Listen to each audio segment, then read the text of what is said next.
to Tipton High School, home of the Blue Devils. And tonight, the Northwestern Tigers play at the Tipton Blue Devils. Hi, everybody. I'm Howard Kellman. I'll call the play-by-play.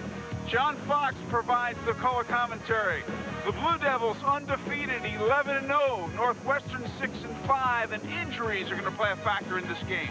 Could play a factor. The Tipton Blue Devils have two of their key players with injuries. Marvin Moss, their running back throughout the year. Also, their place kicker and punter is going to kick tonight, and that's it. He's got a dislocated shoulder.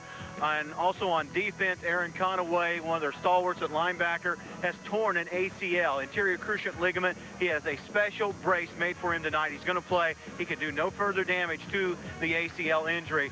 So look for Aaron Conaway in there, maybe 70-80% of his normal mobility. All right, John, tell us about the key players. Key players, first of all, for visiting Northwestern, Howard, Dwayne Ewing, an outstanding quarterback. He missed a few games early in the season. He's thrown for about 1,550 yards. His primary target, 6'7" Chris Groom, number 99. You look at Ewing, 6'5", and Groom, 6'7". A lot of high school basketball teams would love to have that height. It's great for football. Quarterback can see down the field and see a big 6'7" target. And the other side? Tipton, obviously, their quarterback, Matt McClard, school record 2,307 yards passing this year, and he has 28 touchdowns that he's thrown for, along with that 2,307 yards. And as far as running the ball, Brett Durham's been the man all year for Tipton. He has carried the pigskin for over 1,170 yards. I believe 1,178 total. So they've got a nice 1-2 punch. Durham on the ground, McClard through the air. All right, well, look forward to your comments throughout the game. Tournament time. We'll be back with the opening kickoff after these words.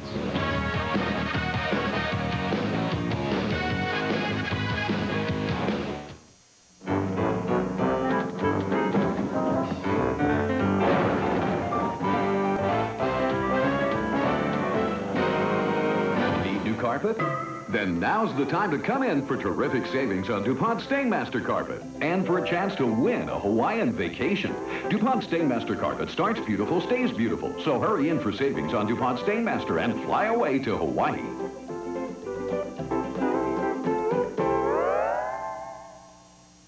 What makes Harrington Bank so different from other banks isn't just our excellent service. It's also our generous returns. Discover high-value banking at Harrington Bank. Strong, smart, competitive, like you. At Harrington Bank, we don't just offer mortgage loans to get you into your dream house. We also lower the roof on mortgage rates. Discover high-value banking at Harrington Bank. Strong, smart, competitive, like you.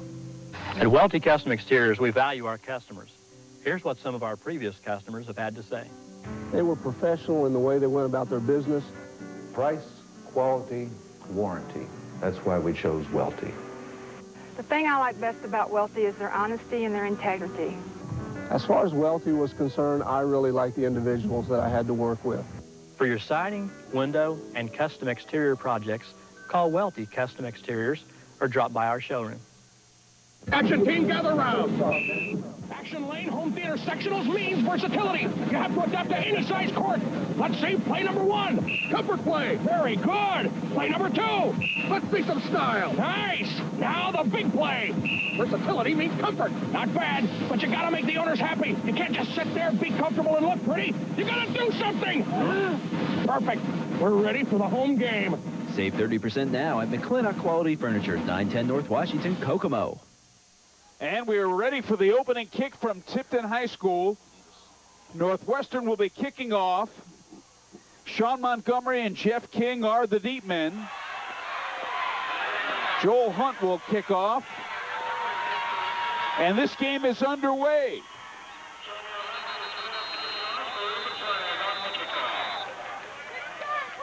And let's see if they take the spot. Ball went out of bounds. I don't believe they're going to take the spot. I think they're going to make Northwestern re-kick it here, Howard. We are located tonight in the right corner, right behind the right corner of the end zone. They get a shot of us in this RV. There's the mark, illegal procedure. Well, Coach Toll asked me, he said, does Howard move very good? He says, I might need an extra secondary person in the end zone if they go for a touchdown late in the game. Well, we're ready. Here we are. Here we are. behind the right corner of the end zone. Joe Hunt kicking off. Illegal procedure, 5-yard penalty. Sean Montgomery and Matt King are deep. There they are. And here we go. End over end. And he's got a seam. And he's brought down. Sean Montgomery running it back. There he is, number 32. So, John, the Blue Devils will start with very good field position. That was a good open field tackle by number 80, Jay Euler, a 6 foot, 165-pound senior. As a 21-yard return for Sean Montgomery of Tipton. Of course, Tipton, they want to go out and establish the momentum early here. Matt McClard leads them out, their junior quarterback. He's thrown for over 2,300 yards to date, Howard. Sean Montgomery and Brett Durham are the running backs. McClard wearing number 2. McClard back to throw on the first play from scrimmage. The Southpaw's pass is incomplete. That'll bring up 2nd down and 10. Here are the Tipton starters, John. Okay, quarterback Matt McClard, a junior. The running backs are Sean Montgomery and Brett Durham. Howard, that last pass was a slant pattern by Tipton. There's your wide receivers, Andy Toll and Jason Klauser. Your tight end, John Fowler. Your center, Matt Leffler. Your tackle, Chris Ferguson. The other tackle, Mike Dale. Your guards, Jared Kingery and Chad Durham. 2nd and 10 from the 42. They put it on the ground on 2nd down. Get a couple out to the 44-yard line. Will bring up 3rd down and 8. The ball carrier on 2nd down was Matt King. There he is, number 20. Let's take a look, Howard, at Northwestern's defense. Defensive ends are Jeremy Wallace and John Cardwell. And the defensive tackles are Dan Hillman and Chris Workman. Ryan Scott, there he is, R.J. Scott, number 9, made that last tackle. It's 3rd and 8. McClard to throw. And it is almost intercepted. The pass is incomplete, intended for the coach's son, Andy Toll, Mike Toll's son, and broken up there by Josh Whaley. There he is, number 89. Not only was Josh Whaley in the area, but Ryan Scott, we called his name a lot the last time we saw Northwestern against Westfield. That was a ball game that was determined in the last minute. You might remember that one, Howard. Oh, I certainly do. It was an exciting game. So Tipton will punt. Brett Durham into punt at his own 32-yard line. Good snap. Gets his leg into it. And it is going to die at the 28-yard line. We'll be back after these words.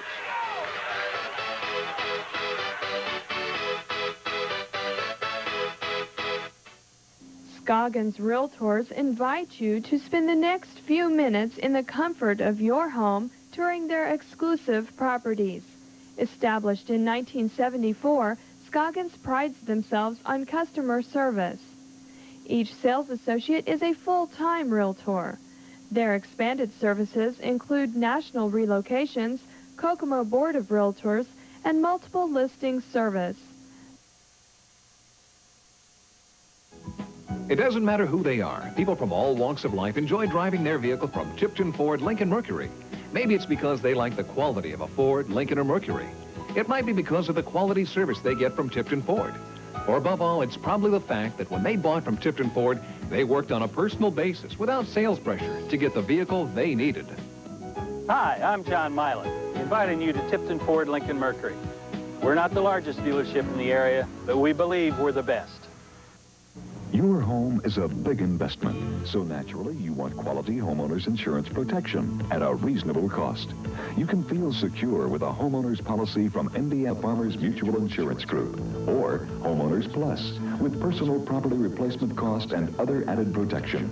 Regardless of the size of your home, get the protection you really need from Indiana Farmers Mutual Insurance Group. See the yellow pages for our independent agent nearest you. In an era when doctors don't make house calls and shopping is done in impersonal strip malls, why does John Deere have dealers that still deliver, that help you with parts and service, and answer questions on lawn care? Are we behind the times, or just prouder of the products we stand behind? To find out, why not ask your John Deere dealer? He's right where you need him. Harper Lawn and Garden, by the railroad tracks in downtown Swayze. 922-7924. Tonight's game brought to you by the Op Shop of Kokomo. They invite you to their annual Christmas open house Monday, November 17th through Saturday, November 22nd. 20% off in-stock gift items, including angels, paperweights, and sun catchers. The Op Shop, 1310 South Market in Kokomo, or call 457-1829. Tonight's game also brought to you by the fine folks at Gordo's Taco Shop, the best place and price in Kokomo for real Mexican food, located on South La Fountain next to the Pizza King. John Cardwell, the ball carrier, on first down. Second down for the Northwestern Tigers, who are led by quarterback Dwayne Ewing. There's Ewing barking him out. Gives it to Cardwell again, and he is hit at the line of scrimmage. There's a good defensive play by the Blue Devils, John. Let's take a look, Howard, at the offense of the Tigers and Northwestern. Dwayne Ewing, the quarterback. John Cardwell, the running back. Chris Blazer, wide receiver. Brad Shepard and Josh Whaley, also wideouts for the Northwestern Tigers. Offensive line tight end is Chris Groom, big 6'7" kid. Your left tackle is Chris Long. Nick Stout's your left guard. Brian Hall is the center. And we'll look at the rest of that offensive line here after the next play, Howard. All right, it's 3rd and 5. Ewing back to throw. His pass is complete. Good enough for a first down. The completed pass to Brad Shepard, the 6-foot, 155-pound senior. There he is, number 6. First down for the Tigers. Well, Ewing, one of his favorite targets is Shepard. If we could take a look at that remainder of the offensive line for Northwestern. Tony Young's the right guard and the right tackle, Dan Hillman. There you look at the offensive line of Northwestern. So it's a first down from the 40-yard line. Dwayne Ewing handing off on first down to Jason Braden. Braden across the 45 to the 46. A good pickup. They got about 6 on the play. And it'll be 2nd and 4. Howard, there you take a look at the Tipton defense led by Jared Kingery, number 55, and big Chris Ferguson, number 76, defensive end. Defensive secondary, Howard, the middle linebacker, the big kid, is Brett Durham. A lot of tackles there. Andy Toll, your cornerback, and also Bryce Sylvia and Sean Montgomery. Good deep people. Jason Klauser made that last tackle, and here's an excellent hit by Brett Durham on the ball carrier. And there he is, and big number 78 carrying the football, Danny Hillman. That's an offensive line's number. Yeah, I talked to one of the assistant coaches. I was going to make mention of it, Howard. Danny Hillman has started carrying the football since about the 7th week on. He's a 280-pound lineman now carrying the football. William the Refrigerator Perry, huh? Yeah, but he's actually got pretty good foot speed. When I was talking with one of the assistant coaches on the Northwestern team. Little quick pass into Brad Shepard for a good gain. Another first down. Well, Northwestern's not waiting very much to show some different things that they haven't shown all year. I imagine they're going to throw everything they can at Tipton tonight. Try to keep that defense guessing, Howard. No score, 8:40 to go, first period. 1st and 10 from the 37-yard line of Tipton for the Northwestern Tigers. Dwayne Ewing is 6'5", 180 pounds. He had his right knee scoped earlier this season. And he's back to throw again. Throwing deep. Here it comes our way. A little too far, incomplete. Little too far is intended receiver Josh Whaley. There he is. Coverage on the play provided by Adam Fisher. That's an excellent look. We'll see it on the replay.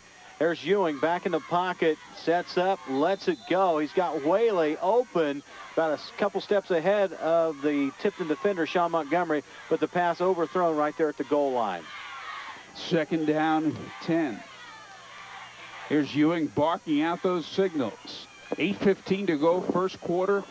It's the Channel 40 game of the week, and we're scoreless. Tipton and Northwestern. The Blue Devils undefeated. Ewing's pass is almost intercepted by 2 different Blue Devils. There's the first one, the man who deflected the ball, Chris Workman. And the other man who almost intercepted it was Jay Euler. I beg your pardon. Jason Gillum. We'll take a look at the replay, and Jason Gillum is the first man, Howard, to touch the ball. You see Ewing rolling to his left. He's got plenty of time to set up and throw the football. Good pass blocking. There you see Gillum come into picture. It's deflected away and nearly intercepted by Bryce Sylvie. So Tipton had 2 chances there to intercept the ball. And it's 3rd and 10. And Ewing is back to throw again. Man wide open. And the reception. And the first down for the Tigers. Big man. There he is. Is that 99 or 89? That's 6'7" Chris Groom. 99, Chris Groom. The tight end, 6'7", 230. That's that combination we talked about in the pregame, Howard, where you got a 6'5" quarterback and 6'7" receiver. There's a replay. Ewing lofts it up to the big target. He goes upstairs, catches the pigskin. That's Chris Groom. 1st and 10 for Northwestern, Howard. All right, here is Dwayne Ewing, who looks sharp in the early going. Handing off to Jason Braden on first down. Going off the left side, he gets a few. Among those in on the stop, Jason Klauser, number 10. That pass play, 19 yards, and of course a first down. There's Braden, number 34, a 6'1", 197-pound senior. And there is Jason Klauser, who made that last stop. Call it 2nd and 4. They put it on the ground, give it to John Cardwell. Howard, I think if you're Sherwood Haydock, you want to try to establish a ground game, a running attack. You've been noted for passing all year, and that's what Tipton's looking at. So if you can throw a little wrinkle in their defensive plans, maybe you can open up the running game. Another first down for the Blue Devils. They're 5th, for the Tigers, rather. They're 5th already. 1st and goal to go from the 7. Great crowd on hand. You look down the Tipton side, people standing along the fences down here by the end zone. Same way on the other side. Penalty markers down as the handoff goes to Cardwell, but whistles blow the play dead. And apparently we'll have an illegal procedure against the Tigers. No. Encroachment. Well, actually, they're pointing against Northwestern. They're saying offside. Okay, offside. I listened to your hand signals, and you were indicating illegal procedure, but it is an offside penalty. How do you listen to hand signals, I Howard? watched your hand signals. That's a new art that I haven't learned yet. Just giving you a hard time. 1st and goal to go from the 12. Pass play here, Howard. Well, we'll see. No, Ewing puts it on the ground. And they get a couple inside the 10. The ball carries Chris Workman. There he is, number 88, a 6'1", 200-pound senior. You know, looking at Dwayne Ewing coming into tonight's game, he had passed the ball for 1,978 yards. So I stand corrected. I said before the game about 1,600, so he's actually thrown for more than I thought originally. But when you look at the rushing attack, Braden has 1,063, so they're pretty much multi-dimensional when you throw in Ewing's passing and Braden's carrying the football. 2nd and goal to go. There's Ewing blocking him out, looking left and right. Putting it on the ground, Jason Braden to about the 5 or the 4. And that'll bring up 3rd and goal. There's Sean Montgomery in on the stop. Well, that was a hit by Montgomery. We could hear it in the enclosed trailer which we're broadcasting from. I could hear it from my vantage point. If you don't see a hit, you hear a hit, and definitely Montgomery really hit him hard and lowered the boom on him. Northwestern still threatening 3rd and 5 from the Tipton 5-yard line, Howard. 3rd and goal to go from the 5. This will be the 15th play of this drive. Ewing to throw. In trouble and thrown for a loss. 2 men got him. The first one was Andy Phelps, and the other one was Brett Durham. Well, Phelps and Durham shot through there. Somebody didn't pick up a blocking assignment. There you look at Phelps walking back, number 28. But here's a replay. You take a look at Ewing back there, and coming right through the middle is Phelps. He's the first man there. And right now, Northwestern is going to try to at least salvage a field goal if they can out of this drive, Howard. All right, let's see.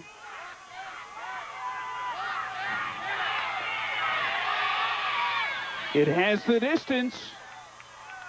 It is good. A Northwestern field goal. Josh Whaley. I beg your pardon, Joel Hunt on the field goal. And the score is 3-0 Northwestern on the IBP scoreboard. We'll be back after this.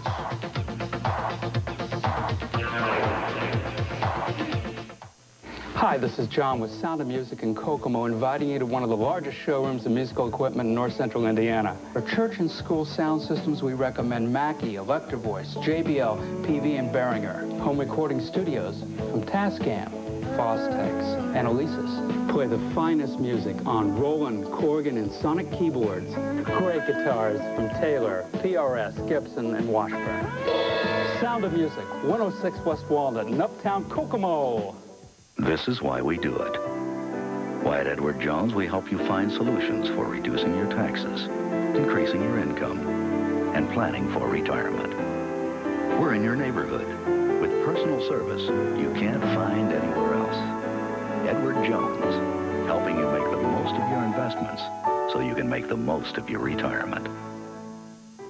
In Tipton, see Roger Hare at 112 North Main Street. It's been 30 years since my family started McCool's Flooring Outlet, and since that time we've seen many changes, from shags to Berbers. One thing that hasn't changed is my family's commitment to quality. During our anniversary sale, you can find savings on Mohawk carpet made with DuPont Extra Life, the carpet that starts beautiful and stays beautiful. Congoleum vinyl featuring designer inlaid, the next generation of inlaid flooring, and many other values throughout the store. McCool's Flooring Outlet, everything for the floor and more. At Welty Custom Exteriors, we value our customers. Here's what some of our previous customers have had to say. They were professional in the way they went about their business. Price, quality, warranty. That's why we chose Welty.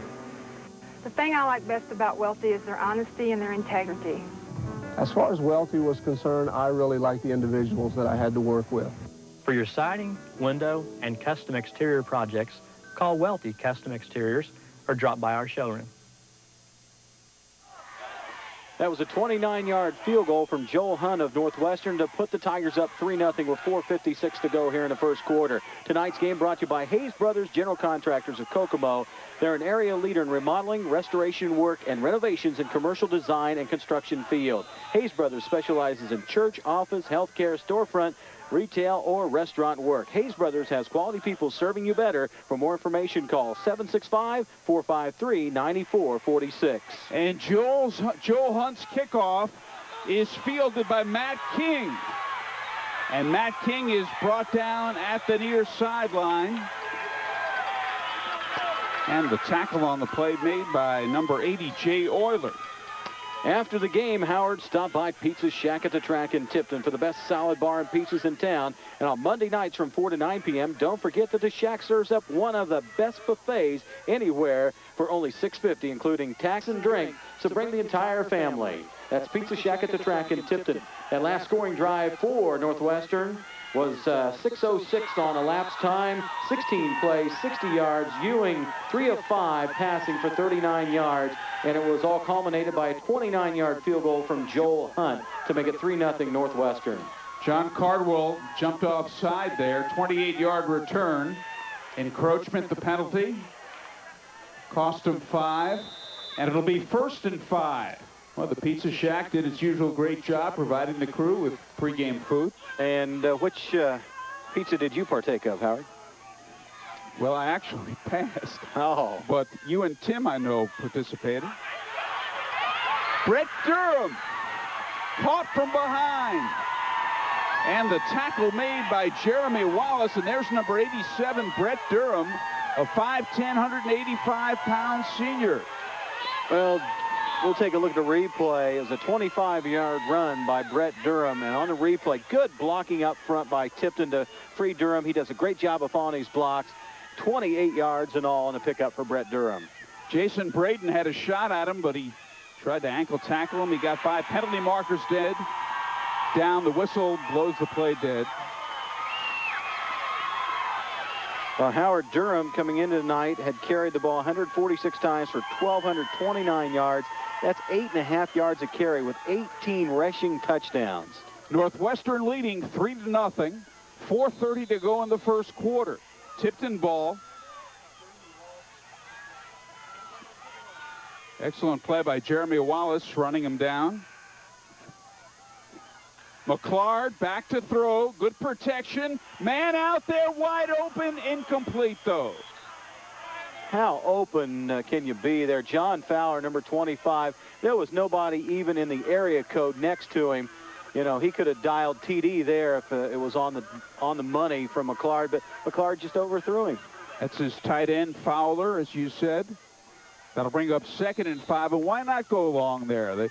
Good play on 1st and 5. You can waste it down, and they had him wide open. Tipton did a good job, especially in the backfield, executing fakes that really freed Fowler up there, but to no avail, the pass overthrown.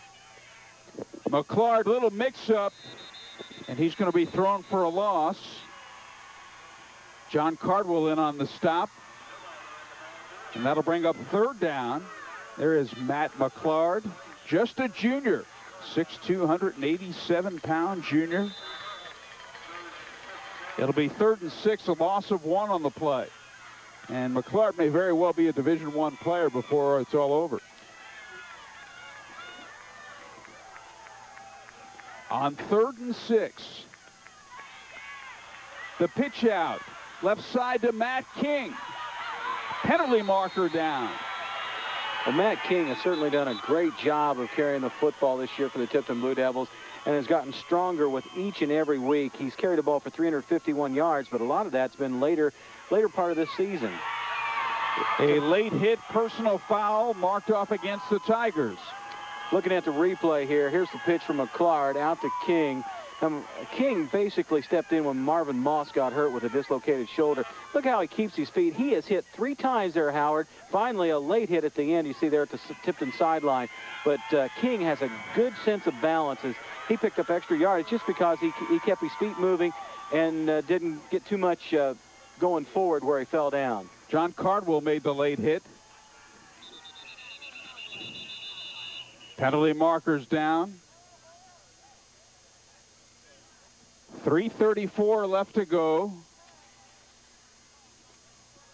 in the first quarter. Northwestern leading 3-0. And it's going to be marked off against the Blue Devils. Howard, earlier in the year, TV 40 had a chance to see these Tipton Blue Devils beat Madison Grant 42-13. And we also saw the Tipton Blue Devils win the first round of the sectional against Taylor 27-6. Brett Durham had 134 yards rushing against Madison Grant, 99 yards rushing against Taylor. And Matt McClard was 10 of 15 passing against Madison Grant for 102 yards, while he was 8 of 14 against Taylor for 138 yards. You saw Mike Toll there, the Tipton coach. The pass is incomplete, deflected. And that'll bring up 2nd and 15. That was a slant pattern that was just a little bit thrown past the intended receiver. Matt McClard is now 0 for 4. Okay, here's a replay on that last pass by Matt McClard. McClard whips it across there just a little bit behind the intended receiver. If he puts it out in front of him, Jason Klauser has the reception. 2nd down and 10. The pitch out to Durham. And Brett Durham runs for substantial yardage on 2nd and 15. Well, Durham, we had a chance to see him earlier in the year, as I mentioned. 134 yards in our TV game with Madison Grant, 99 against Taylor. He's a kid that is very strong, very low body fat. I understand he's one of the stronger kids on the team when it comes to the weight room, and you can tell that by the way he runs. 3rd down. See that ball about at the 6-yard line, John, would you say? I would say you're about right. That's the other end of the field from us. Right up the middle. Touchdown, Matt King. There he is, number 20, Matt King, the 5'5", 145-pound sophomore. Take a look at the replay of the touchdown. The handoff goes to King. Great line blocking, opening up a nice hole. And King is about 2 yards into the end zone, but credit a lot of that touchdown to the left side of that offensive line for Tipton. And for Tipton, that is Mike Dell and also Matt Leffler, the center, and Jared Kingery. Those three guys did a great job of blocking, freeing up King for the touchdown. Marvin Moss for the extra point. Has the distance. It is good. It is no good, though. Penalty marker down. The kick is wide left. Well, if you look at Marvin Moss, he has a dislocated shoulder. He was the starting running back this season for the Tipton Blue Devils, and he wanted to be a part of this so much that his other talent's being utilized, and that is place kicker Marvin Moss, only doing kicking duties tonight, kickoff and also extra points and field goals. We did not see the official indicate the penalty, but obviously it is against Northwestern because Moss will have another chance to kick. Offsides, okay. The 6th penalty of the game against the Tigers.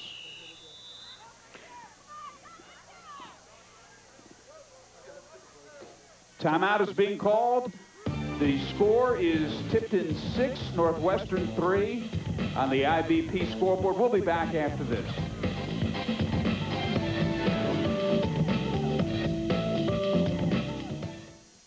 Action team, gather round. Action lane, home theater sectionals means versatility. You have to adapt to any size court. Let's see play number 1. Comfort play. Very good. Play number 2. Let's see some style. Nice. Now the big play. Versatility means comfort. Not bad, but you gotta make the owners happy. You can't just sit there, be comfortable, and look pretty. You gotta do something.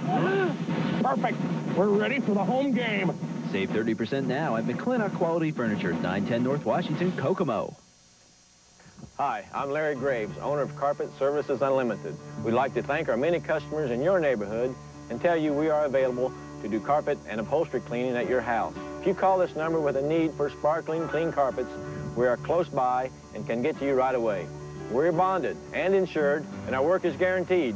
Operators are on duty 24 hours and are ready to take your call. We have lots of references from all around town. You'll love our work and you'll love our prices. Why not call right now? For over 100 years, John Deere has been one of the leading manufacturers of lawn and farm equipment. Harper Lawn and Garden and Harper Implement make up one of the largest John Deere dealerships in the state of Indiana, offering unbeatable sales and service of John Deere equipment and even providing mobile service trucks to minimize your downtime. Harper appreciates the value of your investments by offering you the best in lawn and farming equipment. John Deere. Come and visit Harper Lawn and Garden and Harper Implement, both located just off South Washington Street in Swayze. For the most unique gift ideas for the holiday season, don't miss the Christmas open house at James Front Porch in Tipton. On November 8th and 9th, you can select from distinctive handmade Santas and snowmen, holiday ornaments, Boyd's Bears, and much more. James will be closed the 5th through the 7th to get ready for what promises to be the best Christmas open house yet. Hunger is a disease that has a cure. Second Harvest. Just call your local food bank to help. Tony Shirley, new owner of Radio Shack in Tipton, invites you to visit the store's new location in the Carter's Mall next to the license branch. The store offers a full line of Radio Shack products, including Sprint telephone services, Prime Star, and DSS satellite systems, and radio-controlled toys. They also sell and repair computers. Stop in and visit the new Radio Shack soon in Tipton. Tonight's game also brought to you by Shirley's Chem Dry Carpet and Upholstery Cleaning, and is a part of the Chem Dry family with over 4,000 franchises in over 50 countries. The unique patented Chem Dry process is all natural, safe, and non-toxic for kids and pets. There are no soaps, detergents, or sticky residue to cause a fast resoiling. That's Chem Dry, Shirley's Chem Dry. Brett Durham, the ball carrier, and he got in for the two-point conversion. So with a penalty, the ball at the 1, they decided to go for 2, and they are successful. There's Durham who got in there. So it's Tipton 8 and Northwestern 3. There's the IBP scoreboard. Next week, we have college basketball for you. Armstrong Atlantic plays the University of Indianapolis. It's the Coca-Cola Classic. Next Friday night at 10:30 on TV 40, and we'll have football again, semi-state 2 weeks from tonight. Well, we could see one of these two teams in that particular game, depending on how they fare tonight, and of course next week in the regional, Howard. That latest scoring drive by Tipton, their first of the night, Elapsed time 2 minutes 9 seconds. It took 11 plays, 64 yards. Durham 2 carries, 34 yards on the drive. King a 6-yard touchdown run. Durham the 2-point conversion run. Howard. It is 8-3 the Tipton Blue Devils. Jason Clark will be kicking off for the Blue Devils. And he gets his leg into it. Coming down to about the 15-yard line. And what a good hit there. Running the football back for the Northwestern Tigers, a 20-yard return. There he is, Josh Whaley, number 89, ran the ball back. 1st and 10 for the Tigers. First high school basketball game of the season will be Thanksgiving Eve, Western at Kokomo, and it's been a tradition to do that game on Channel 40. We do it almost every year. Well, I'm ready to move inside where it's warm, Howard. Maybe a couple warm more in this trailer right now. Yeah, thanks to Marvin Whitcamper of Marvin Whitcamper Auctioneering here in Tipton County for providing us such a warm location to broadcast in. John Cardwell, the ball carrier, number 48. There he is on 1st down for the Tigers. 8-3 in favor of Tipton here. Clock running, 2:20 to go in the first quarter. There's Dwayne Ewing, the Northwestern quarterback. Cardwell again running left. Good yardage. 1st down and more, run out at the far sideline by Andy Toll. 1st down, Tigers, John. Not only Andy Toll, but Aaron Conaway, the kid we talked about, number 69, with the tear of the anterior cruciate ligament. He's out there running full bore and trying to run down Cardwell. Cardwell, great run on that play. He saw the opening to the outside, and he accelerated into a different gear, and that's a 1st down. 1st down for the Tigers from the 46-yard line of Tipton. Jason Brayton gets a yard, and that's about it. Among those in on the stop, Jared Watson, number 79, for the Blue Devils. Looks like illegal motion is going to be called against Northwestern. Had someone moving upfield before the ball was snapped. It's going to be a 5-yard penalty against Northwestern. Tonight's game brought to you by Harrington Bank, an Indiana bank for over 100 years. They could decline the penalty, though, John. We'll see what they do. There it is. You're right, illegal motion, and it is declined. Well, I think if you're Sherwood Haydock for the Northwestern Tigers, you want to continue to keep the Tipton defense guessing because Tipton has got such a very stingy defense on the ground. I think you're going to see a lot more passing from Northwestern here within the next quarter or so, especially if, obviously, they get down. 2nd down and 9 from the 45. They put it on the ground again. Cardwell, the ball carrier, down to the 42-yard line, which will bring up about a 3rd and 6. And once again, Jared Watson on the stop. 3rd down and 6. Well, Howard, on that particular play, once again, Northwestern tried to pound the ball up the middle. I think that Sherwood Haydock's Tigers are trying to send a message to Tipton and trying to tell them, hey, we're going to run the football until you stop us. All right, John, 3rd and 6 for the Tigers, trailing 8-3. Ewing running, rolling left, throwing right. It is incomplete. Almost intercepted by Andy Toll, number 81. There's your intended receiver, Josh Whaley. Well, Toll was right in the hip pocket of Josh Whaley. If you took a look at it from the angle we saw it at, he was right there next to him, and that pass wasn't going to get in there, and Toll made sure of it. It is 4th and 6 for the Tigers. And they're in punt formation. Josh Whaley in there to punt. Toll and Clowes are back for the punt. Fake punt. Ewing takes the football, and his pass is complete for a 1st down. How do you like that? The completed pass to Brad Shepard. They pulled a fast one. There's Brad Shepard. His number is 6 foot 155 and a senior. I talked about it earlier here in the first quarter. I feel that Northwestern is going to throw everything that they have in their repertoire, everything they've worked on all year long at Tipton tonight. They've got to. And there's evidence of it, Howard, a fake punt. Well, Northwestern 6-5, Tipton 11-0. There's Ewing barking him out. 1:07 to go in the quarter. Cardwell, the ball carrier. It's about 3. Met on the play by number 51, Brad Smith. Tipton's defensive front is doing a good job of stuffing the run for the most part. You got Jared Watson, 225 and a senior. Chris Ferguson, 230 and a senior in there, along with Jared Kingery, who's about 225 and a senior. You got some size in there for Tipton. I think that if they're going to be successful, Northwestern's going to try to get outside the tackles. Shepard. Well, the Tipton tackler, there he is, number 20. Matt King grabbed him by the ankles and wouldn't let go. Yeah, it was one of those things. He saw the different colored socks, and he says, "You're not getting away from me," and King did a good job. All right, they've got 3rd and 4 up on the board. Big play here for Northwestern. Trailing 8-3. Cardwell. That will be the last play of the quarter. John Fowler made the tackle. I don't know if it will or not. There's still 1 tick of the clock up there remaining. 1 second still up on the scoreboard clock. I think we might, well, they'll adjust the change and start it right back up. Right. They made the first down.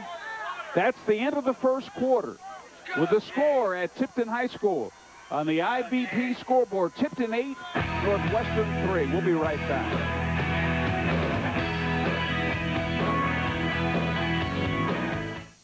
Meeting your financial needs has always been our goal at Steel Parts Credit Union. Now, to better serve you, we've added ATM service within Carter's Supermarket in Tipton. You will have 7-day, 24-hour accessibility to your money at a secure location and no surcharge. Since 1953, Steel Parts Credit Union has offered a full line of financial services. Call today to find out more about joining the Steel Parts Credit Union.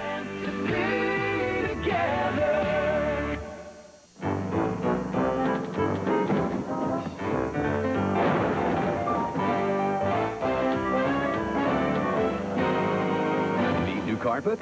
Then now's the time to come in for terrific savings on DuPont Stainmaster Carpet and for a chance to win a Hawaiian vacation. DuPont Stainmaster Carpet starts beautiful, stays beautiful. So hurry in for savings on DuPont Stainmaster and fly away to Hawaii.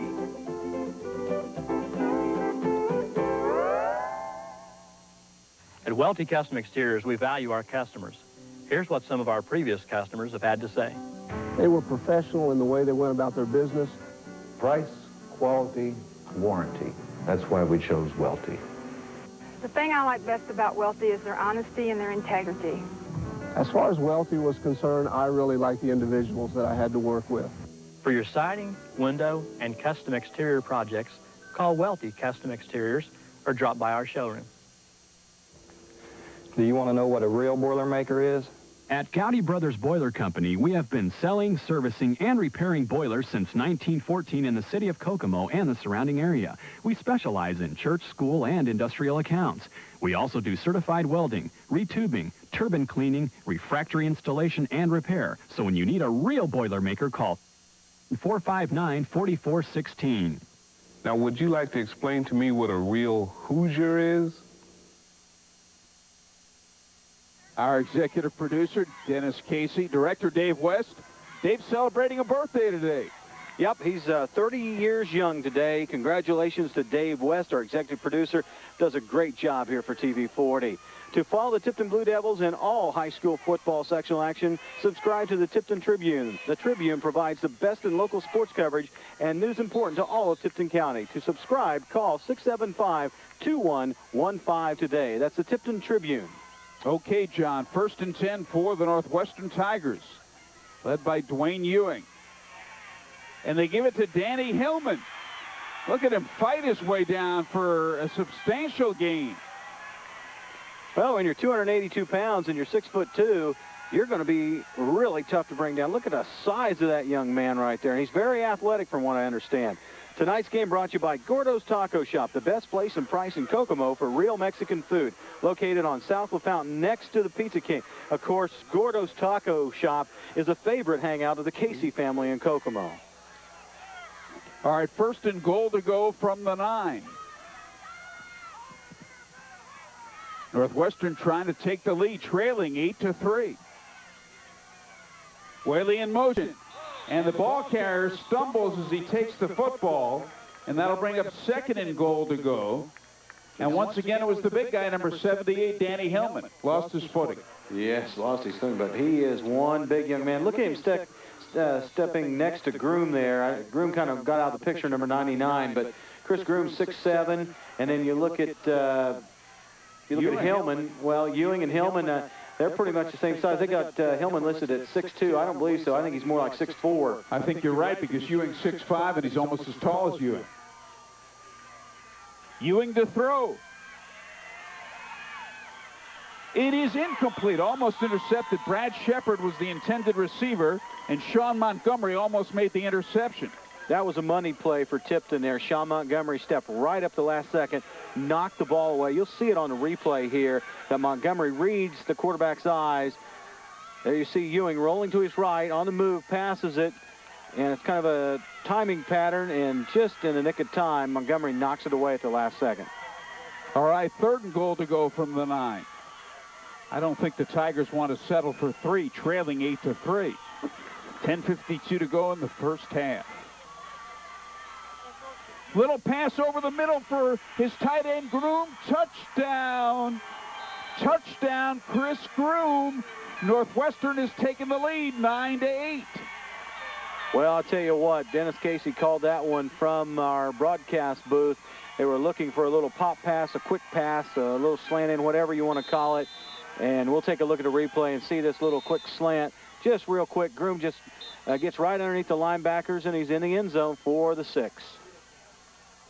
9-8 Northwestern. Statistician tonight, Tim Borf. See what the Tigers are going to do here.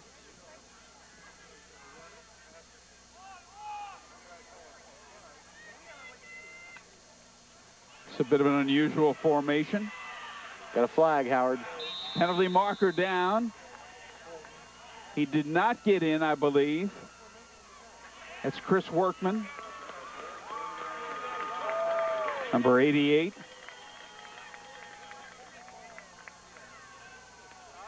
And it is against Northwestern. It'll be declined by Tipton.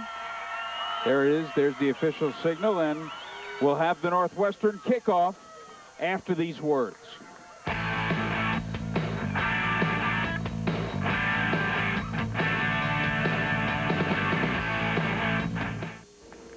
Do you want to know what a real Boilermaker is?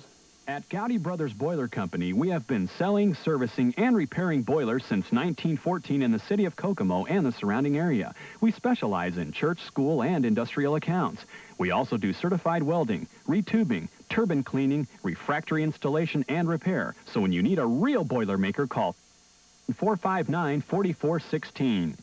Now, would you like to explain to me what a real Hoosier is? Good pay for hard work. That simple idea has built a nation and given workers in America's heartland the power to raise families and shape communities. Granted, a few things have changed over the years, but one thing remains the same. We still believe in good pay for a day's work.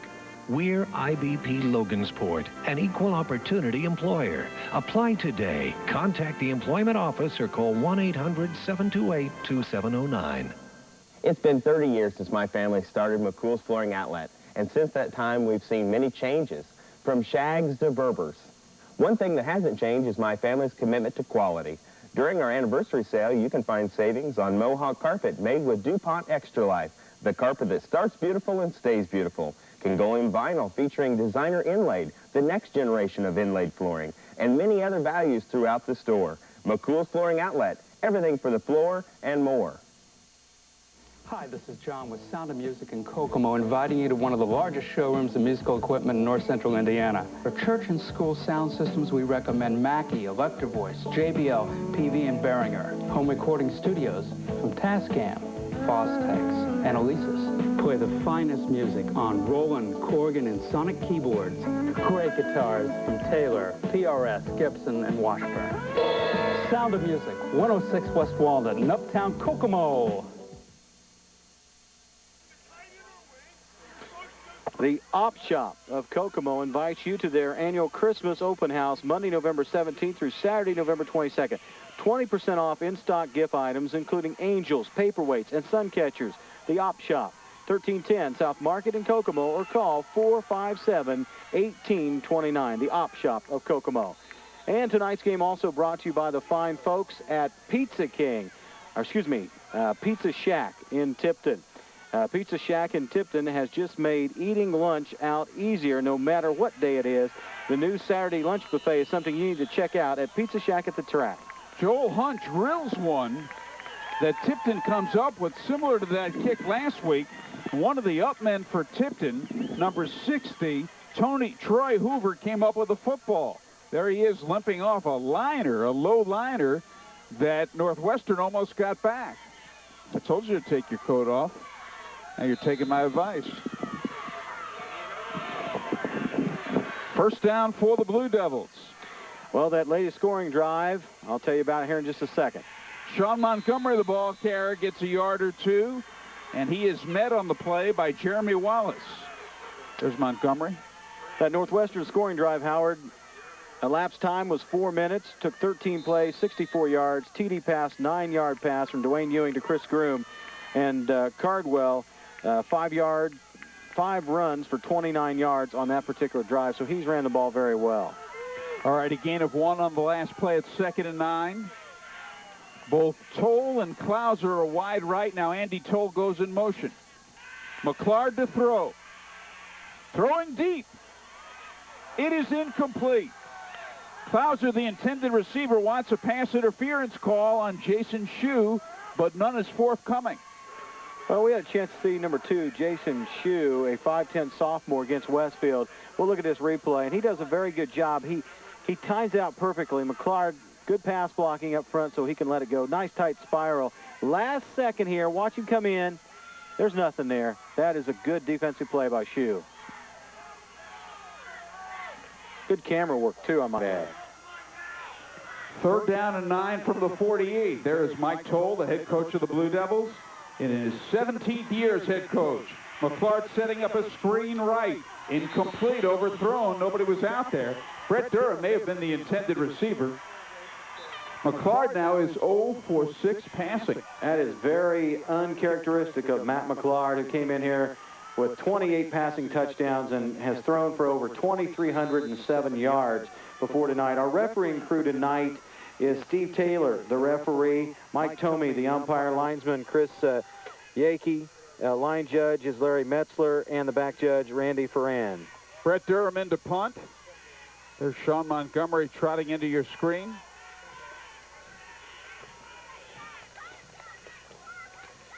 And Durham kicks it. Doesn't take a good bounce for the Blue Devils and is down by Matt King. So Northwestern, to the surprise of many, leading 9-8, takes over. They've done a lot of creative playmaking, especially in offense, Northwestern has. Tonight's game brought to you by Shirley's Chem Dry Carpet and Upholstery Cleaning. They're part of the Chem Dry family with over 4,000 franchises in 50 countries. The unique patented Chem Dry process is all natural, safe, non-toxic for the kids and the pets.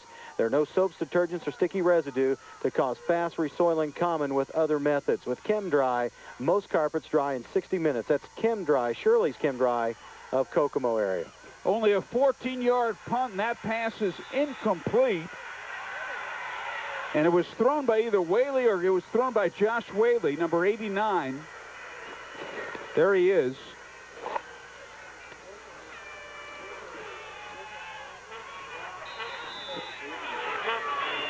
Let's take a look at the replay here, and we'll pick up this defensive play by Tipton. There you see the pass being thrown. They look downfield and just incomplete, overthrown by Northwestern. It was intended for Groom, and they got Groom in the backfield now. No, it was Groom who threw the football. Was it Groom that threw the football? It's my mistake. I said Whaley. Groom threw the football. That pass is incomplete. So that's going to bring up 3rd and 10. There's your intended receiver, Brad Shepard. Well, I got to give credit to Northwestern's offensive game plan. They have certainly mixed it up, Howard. Oh, they certainly have, and they are leading 9-8 with 9:37 left in the first half. Now they're faced with a 3rd down and 10. Ball at the 34-yard line of Northwestern. Look at Ewing barking out those signals, looking left and right. It's very noisy out here tonight at Tipton. It is complete. Perfectly thrown pass, and he won't go down. Now penalty marker down. Late hit on Brad Shepard, who made the reception. Yeah, Tipton right there with a late hit, the very tail end of the play, but Shepard, a great pass.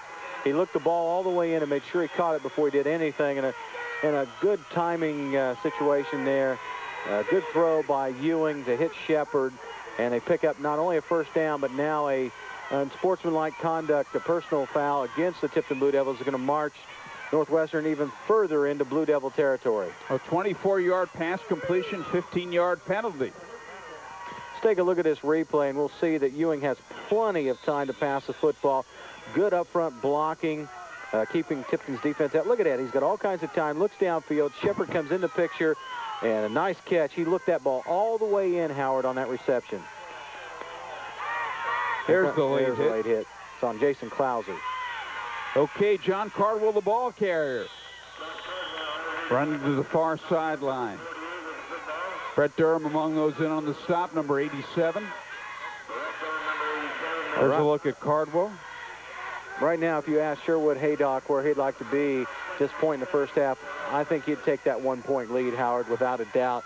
And, of course, they're driving the football and deep in Tipton territory again. It'll be 2nd and 7, a gain of 3 on the last play. Ewing barking him out. Shepard in motion. Fake to Shepard. Hand off the other way. And they only get a couple of yards. Well, Shepard, we're wondering about his reception so far tonight. Shepard has caught the ball 4 times for Northwestern for 57 yards, and that's not a bad half's work so far. Jason Shue, the ball carrier on the last play. Mississinawa scored 14 points against Tipton. Those are the most number of points the Blue Devils have allowed all season. So if the Tigers get a TD here, it'll be the most points Tipton's given up in a game all year. Ewing 7, 18-29. If you mention that you heard this broadcast and you know Dennis Casey, I'm sure they'll give you that 20% off. Oh, there's no doubt about it. No doubt. Joel Hunt.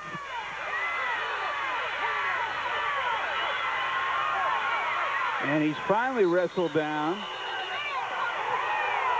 The Blue Devils fired up to number 80 for Tipton, caught the football. Bryce Sylvie. There he is running it back. I had Jason Braden in on that stop there for Northwestern, by the way, Howard. The last scoring drive by Northwestern, 1 minute 55 seconds, aided by an unsportsmanlike conduct penalty.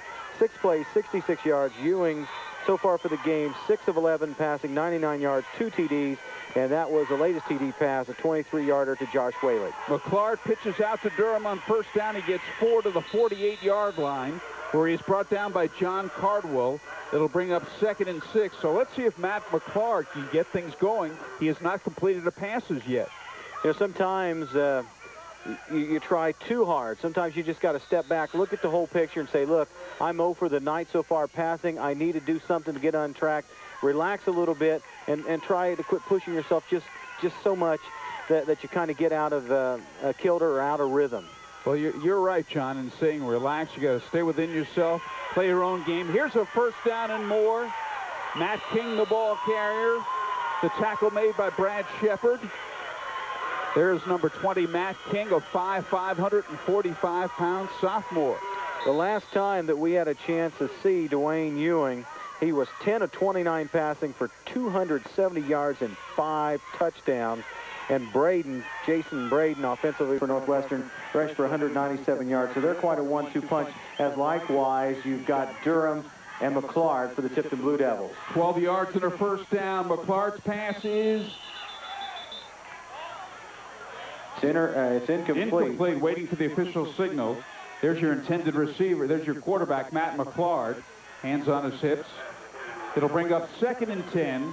6:42 left to go in the first half, with Northwestern leading Tipton 16-8. Well, you know Tipton's going to go in that locker room at halftime and make some adjustments to some of the deceptive plays offensively that Northwestern's been able to get successfully. They're going to try to play it more straight up. Durham. And he gets a few. The first man that hit him was Ryan Scott. Now, Scott did not make the tackle, but he certainly slowed him down. This will bring up 3rd down and 7. Northwestern had defeated number 4 Delphi in week 1. Rochester in week 2. They were 3rd ranked. And Tipton's ranked 2nd in the state. McClard rolling left to southpaw, throws on the run, man out there. It's complete. Andy Toll. What a catch. Unbelievable. Toll stuck out one arm, the right arm. And if we look at a replay, you're going to see what we had a chance to see down here in the end zone where we're setting. Oh, I tell you, Toll grabbed that with one arm and pulled it into his body. Just an unbelievable catch by Toll. 34-yard pass. Just an excellent piece of concentration catching the ball there by Toll. The ball's on the 1-yard line, Howard. All right, here's McClard. Pitching to Durham. He's in there for the touchdown. It's 16-14.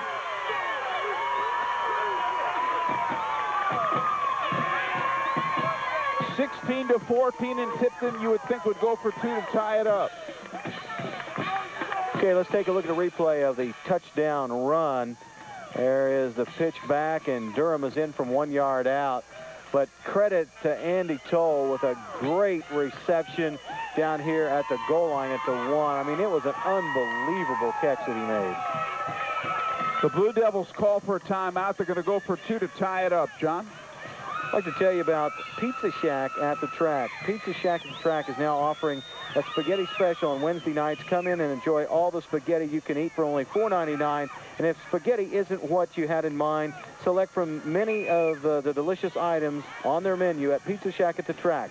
Bring the entire family and enjoy the great spaghetti special at Pizza Shack at the track on Wednesday nights for only $4.99. There are the Blue Devils trying to tie it up with a 2-point conversion.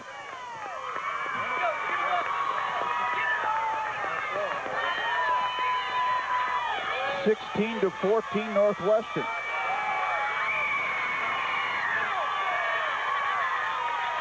McClard back to throw. Got his man wide open and out there, Sean Montgomery, for the 2-point conversion. We have a 16-16 game on the IBP scoreboard. 5:50 to go first half. We'll be right back.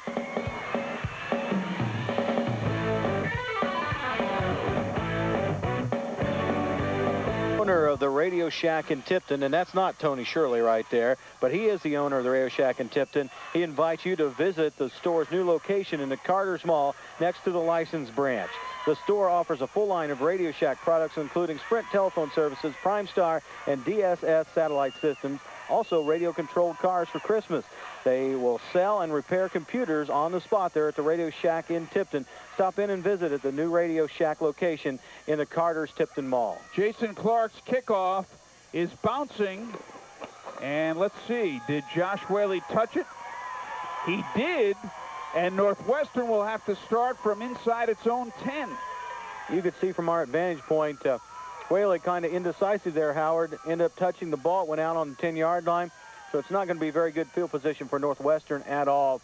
But I'm impressed by the gut check situation of Tipton taking the ball down the field and scoring and tying this game up. Let's take a look at the replay.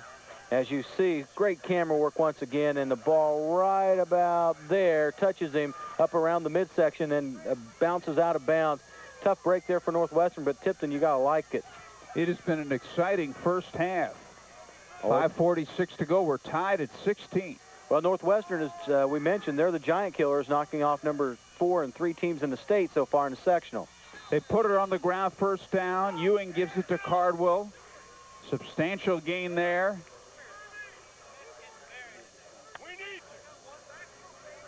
Here's a look at John Cardwell. There's a look at Jason Klauser in on that last play. All right. 2nd and 4. Northwestern was undefeated during the regular season last year. Got beaten in the second round by Frankfurt in the tournament a year ago. 6-5 coming into this game. And there's the big guy, Danny Hillman, carrying the football.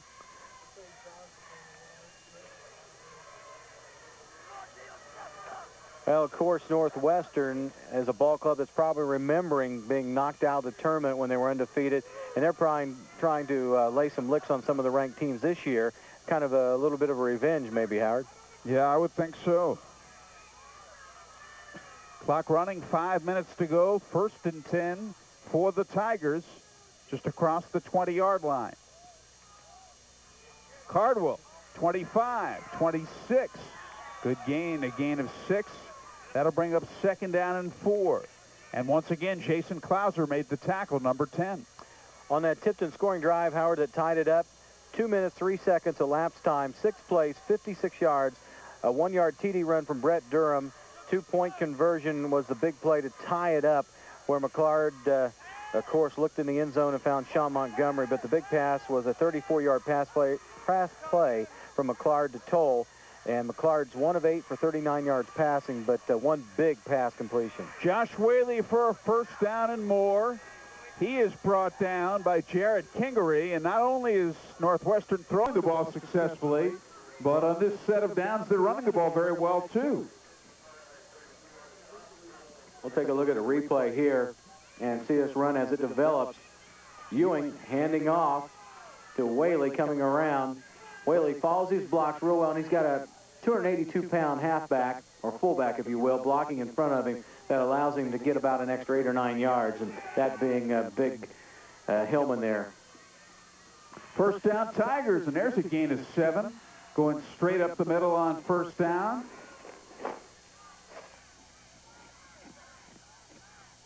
And the big guy, Danny Hillman, the ball carrier. Danny Hillman is like a lineman when he carries the football, because it's almost like you're getting punished for trying to tackle the running back. Some guys are like that. Those good running. Jimmy Brown would punish you when you tried to tackle him. Oh, yeah. Whaley in motion. Hillman again. Not this time. Met head on by the Blue Devil defense, the left side of that Tipton line. There he is, number 76, Chris Ferguson. Well, what a gut check situation for Aaron Conaway with a torn ACL anterior cruciate ligament. He's out there, number 69. Ferguson, good look at him on the last stop. But number 69 going at about 75% with about a $1,000 ACL brace out there. Here's a kid that's a senior. He doesn't want to miss out on this, Howard. He's got heart, John. Ewing to throw, complete to the far sideline to Brad Shepard, who is immediately pushed out of bounds. I remember being here in 1992 in the postseason, sitting in this same RV. Northwestern defeated Tipton in overtime. And that year, Northwestern went to the Dome. Cathedral beat them in the championship game.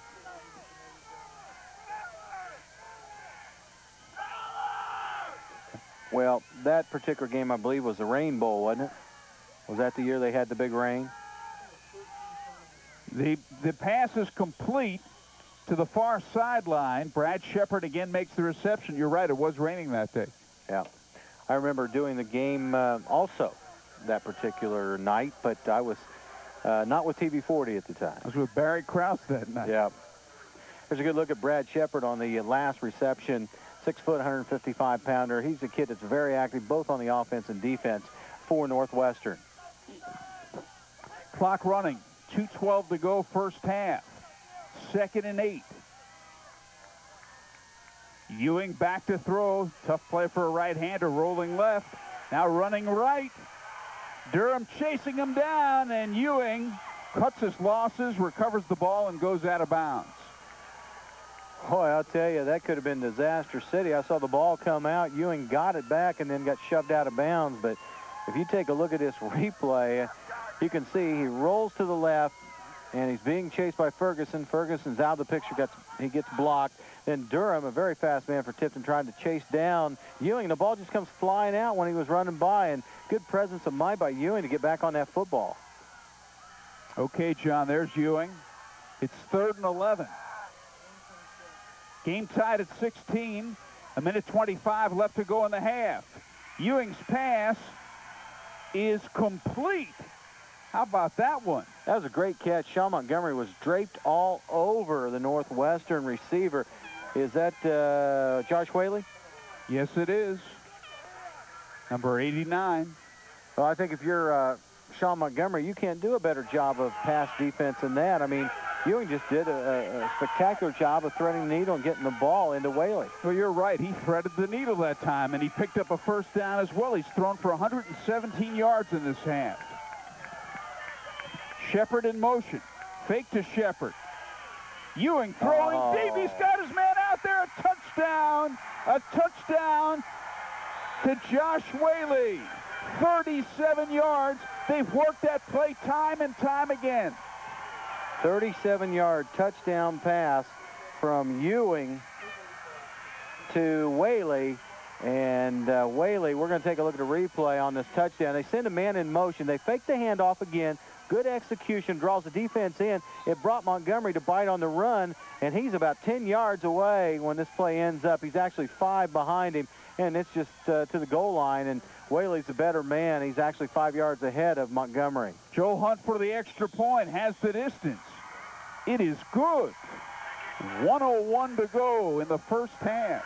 Northwestern leading Tipton 23-16, and you're exactly right, John Fox. They pull the play-action fake, the play-action pass, and it freezes Tipton. It's worked time and time again tonight. Well, Josh Whaley's got some great numbers tonight as far as receiving. 3 receptions for 72 yards for Whaley, and that Ewing to Whaley combo has worked twice. And, boy, I tell you, you look at this replay, and you're going to see that the play action gets Tipton's defense to bite, to come hard on the run. Nice executed handoff.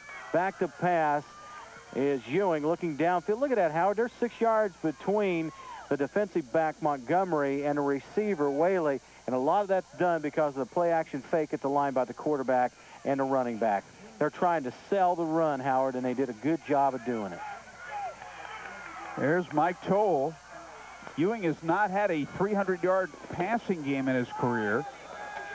But right now, as we approach the end of the first half, he has compiled 154 yards in the air.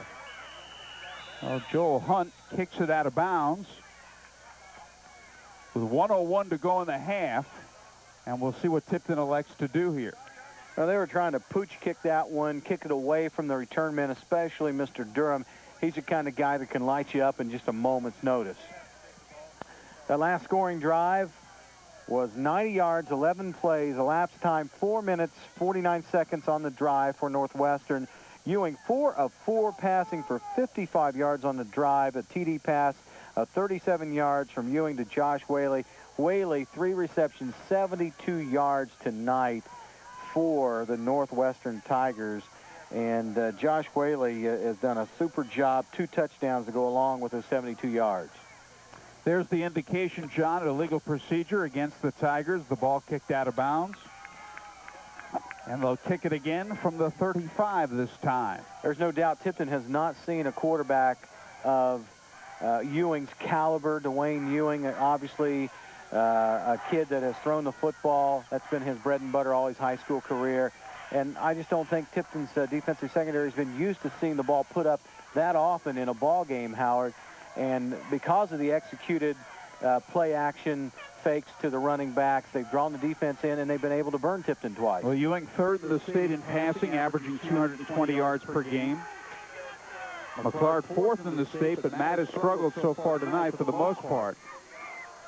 He has 34 yards passing tonight, averaging 209 per game.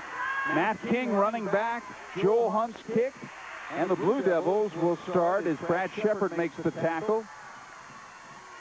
Blue Devils will start. They don't have much time with which to work. 54 seconds left in the half. Well, I really think Tipton's going to put the ball in the air here, and they're going to try to find that connection from Matt McClard to Andy Toll, see if that's open. If not, I think you're going to see maybe a pass to Fowler here. Tipton's not going to be bashful. They're going to try to go in that locker room at least tied up. Well, they're down by 7. They don't have much time. McClard throwing, incomplete, and that time his receiver couldn't hang on to the football. And he's slow getting to his feet.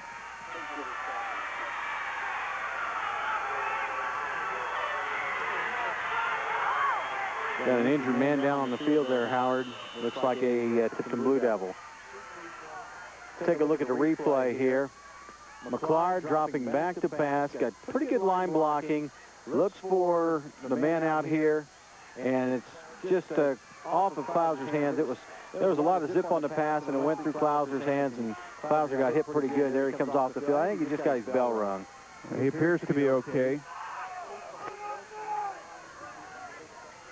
45 seconds left to go in the first half. Northwestern leading 23-16, and you know if the Tigers were to beat the previously unbeaten Blue Devils, this would be quite an upset. Well, they're going to call these Tigers giant killers tonight if they come out of here with a victory, but we still got a lot of football to play, Howard. Well, you're exactly right. The pass is incomplete, intended for Matt King. That'll bring up 3rd and 10.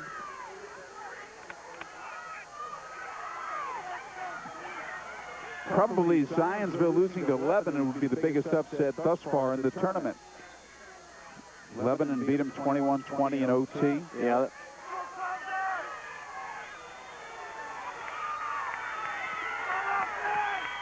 Third down and 10. Brett Durham, the ball carrier. He's close to a first down. Well, that Zionsville loss last week was a shocker to me after we had a chance to see Zionsville play early in the season. I thought they were one of the better clubs that we've had a chance to witness on TV 40 this year. They beat North Montgomery 41-7 that week, John. That was our opener of the 97 football season here on TV 40. Well, 23 seconds left to go here in the first half. We got a timeout in the action. Northwestern on top, 23-16. 23 seconds left to go in the half. Lance Scheib, the coach,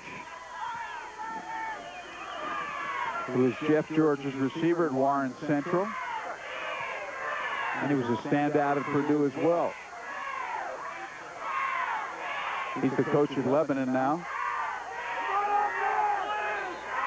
So there you see them talking during the timeout, John. I think that you're looking at Sherwood Haydock there, and there's a good look at Mike Toll. But Haydock was talking, and I saw his arm motion like, guys, we might give him something underneath, but let's don't give him the big toss here, okay? A measurement. See if we can get a shot of the measurement. If you plan to visit Tipton soon, stay at the East Street Inn, just off State Road 28 behind the Pizza Shack. Each spacious room includes a kitchenette for your convenience, or visit the Pizza Shack for great family dining. The East Street Inn is right downtown, making it great for business travelers. For reservations, call 675-7505. That is the East Street Inn in Tipton. They did not make the first down. We'll pause for these words. 4th. They put it on the ground. It is a first down. A first down by Brett Durham, number 87. The clock stopped for the movement of the chains with 21 seconds to go in the half.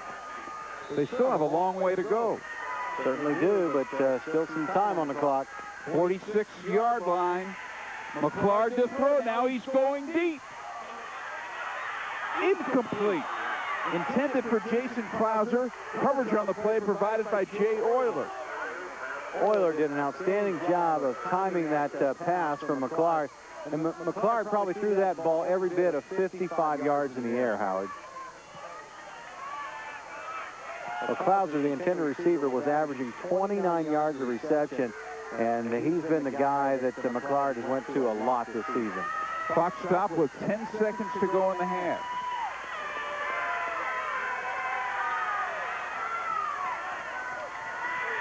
McClard to throw. This may end the half. Durham incomplete with 2 seconds to go in the half. Boy, I tell you, there was a real mammoth hit put on Durham by Shue. Jason Shue hit Durham just about the same time the ball got there. Shue, great defensive play. There's a good look at Shue right there in the defensive backfield for Northwestern. Take a look at this replay, and you'll see McClard unload it to Durham coming out of the backfield here in just a moment. Watch this hit. Coming up right there. Boy, he stuck him. He is now 1 for 12. This will be the final play of the half, barring a penalty. 2 seconds to go. Tipton down by 7, and they're throwing it deep. It is going to be intercepted. Intercepted by Dwayne Ewing. And that will end the first half, and what a first half for the Northwestern Tigers. The score on the IBP scoreboard, Northwestern 23, unbeaten Tipton 16. We'll be back after this. Well, you saw the score a moment ago. Northwestern leading 23-16. John? Howard, taking a look at the halftime stats. There you see the score, 23-16 Northwestern. 15 first downs to only 4 for Tipton.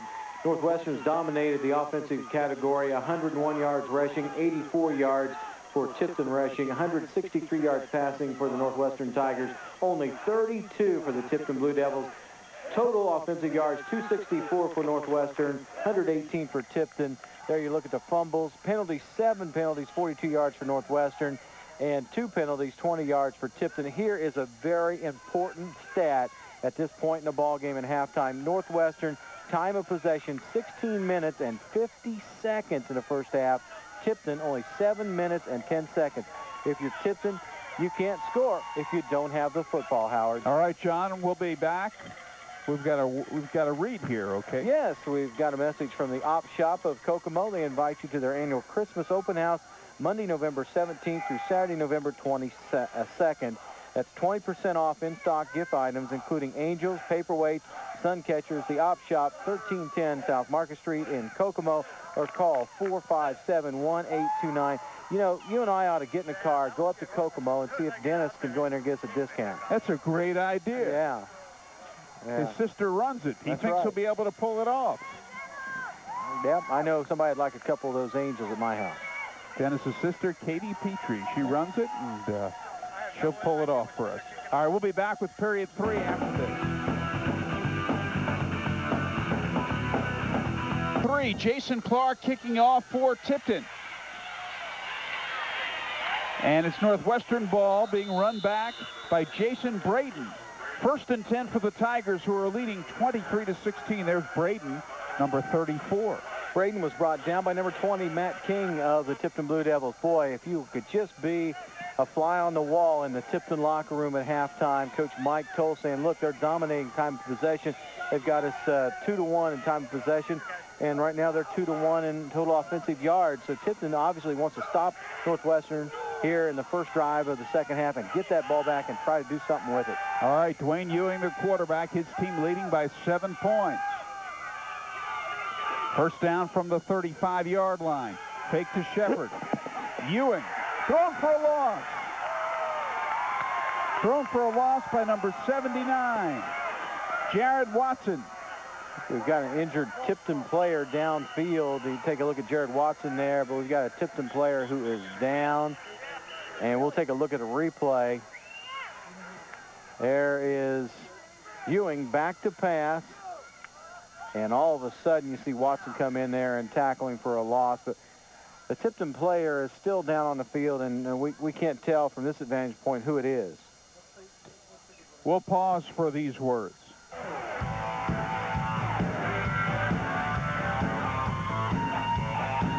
Shack in Tipton. Tony Shirley is the new owner of Radio Shack in Tipton. Invites you to stop in and visit their new location in the Carter's Mall next to the license branch. The store offers a full line of Radio Shack products, including Sprint telephone services, Prime Star, and DSS satellite systems, along with radio-controlled toys. They also sell and repair computers. Stop in and visit the Radio Shack soon in Tipton.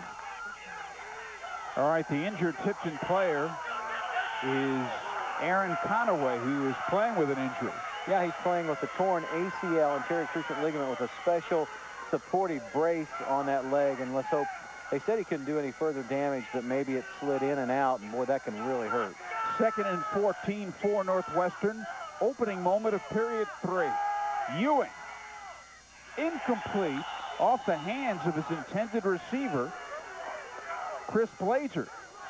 There he is, number 24.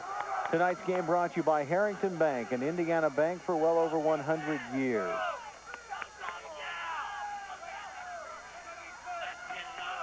Well, you hope that the young man over there for Tipton is going to be all right, Conaway. He's playing, as we said, with an ACL injury.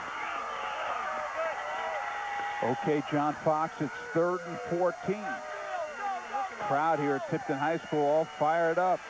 Ewing rolling left. And that pass is incomplete. Penalty marker down, intended for Ryan Shepard, and the coverage provided by John Fowler. And it may be pass interference. Oh, if it is, from our angle, from the backside, we couldn't see it. Pass interference against Tipton. From our angle, we're facing their back. We'll take a look at the replay and see if we can substantiate this penalty against Tipton. Ewing back to pass, unloads it. Here we're going to see the receiver come into the picture. Oh, no, I don't see much there. Do you, Howard? I couldn't tell. It didn't look that way to me. But the official had a better look than I did. Mike Toll isn't too happy about it. Ball brought out to the 45-yard line. Well, Tipton, as I mentioned, want to come out in the second half and stop any kind of Northwestern drive, get the ball back, and try to gain some momentum and also try to gain some time of possession. Ewing, the quarterback, puts it on the ground on first down, gives the football to John Cardwell. Penalty marker down. Yeah. I believe you got a holding call in the middle of that line against Northwestern this time, Howard. Tipton's been penalized 3 times for 35 yards. There's the head coach of the Blue Devils, Mike Toll. Mike walking away from our cameras there. He's not too pleased at this juncture in the ball game, and I think that he just wanted to walk away, take a long walk down the sideline, and think things over. There's a holding, as you said, against Northwestern. Northwestern's been penalized 8 times for 51 yards tonight. There's Shepard. They don't want to have to burn a timeout here. Well, that play actions work for Northwestern tonight. Let's see if they go back to it. Put it on the ground, give it to Cardwell. Brought down near the far sideline. Number 55 made the stop, Jared Kingery. Howard, that first half, McClard was only 1 of 13 passing for 34 yards, 1 touchdown, 1 interception. Passing, Ewing was 11 of 16 for 163 yards, 3 TDs, no interceptions. Groom had 8 receptions for, Groom had 8 receptions for 110 yards. And rushing for Northwestern, Cardwell, 10 carries, 48 yards. Hellman, 7 carries, 31 yards. There's Cardwell, the ball carrier. He is brought down by Chris Workman. And they have 3rd and 8 up on the board.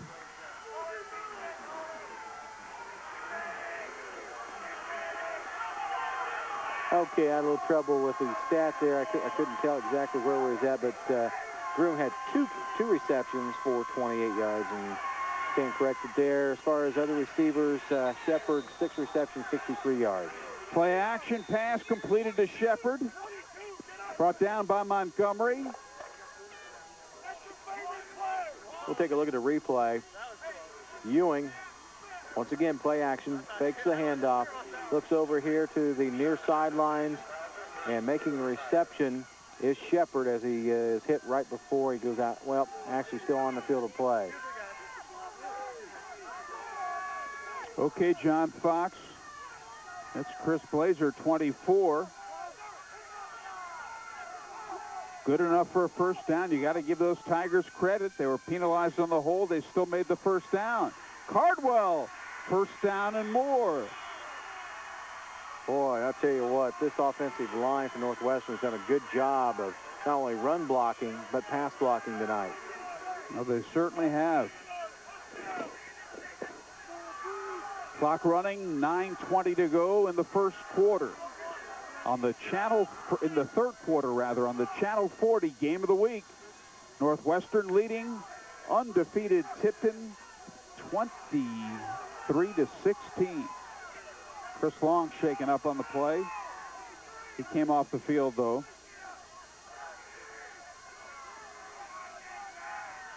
Ewing hands off to Cardwell again. And met on the play that time by Jared Watson, 79.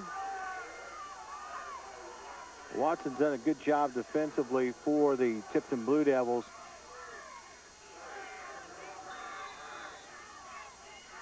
Our executive producer, Mr.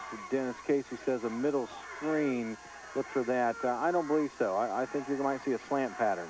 And Dennis predicts it to Chris Groom, who the strong side's the left side. He's the tight left end. That pass to Whaley. Josh Whaley. Well, I'll tell you, they continue to execute beautifully. Certainly do. That time it was just a little slant pattern where they had Josh Whaley cut in, make the reception. Whaley's had a good night receiving the football for the Northwestern Tigers. And Fowler there a little disgusted with his defense. 1st and 10 for the Tigers. Clock running, 8:20 to go in the third quarter. Northwestern leading 23-16. Northwestern 6-5. Tipton 11-0. Well, Tipton right now is going with a 4-man down line and playing it pretty much straight up in a 4-3. Jason Braden goes nowhere, and he is met by Jared Watson. Got a flag on the play, Howard. All right, we'll check out the penalty. Preliminary indication against Northwestern. It may be declined by Tipton. We'll see. Hayes Brothers General Contractors of Kokomo is an area leader in remodeling, restoration work, and renovations in the commercial design and construction field. Hayes Brothers specializes in church, office, healthcare, storefront, retail, or restaurant work. Hayes Brothers has quality people serving you better. For more information, call 765-453-9446. That's Hayes Brothers. Well, they took the penalty.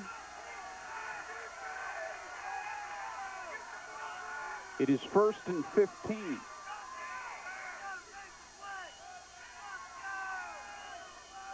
Ewing hands off to Cardwell. He gets a few back. Jason Gilliman on the stop. A play just a second ago by Tipton defensively. They had a 4-man down line. They shifted into a 5 down front that particular time. So they're trying to give Northwestern some different looks on defense, trying to throw Northwestern's offense off just a little bit here in the second half. It's 2nd and 10, a gain of 5 on that last play. 2nd and 10.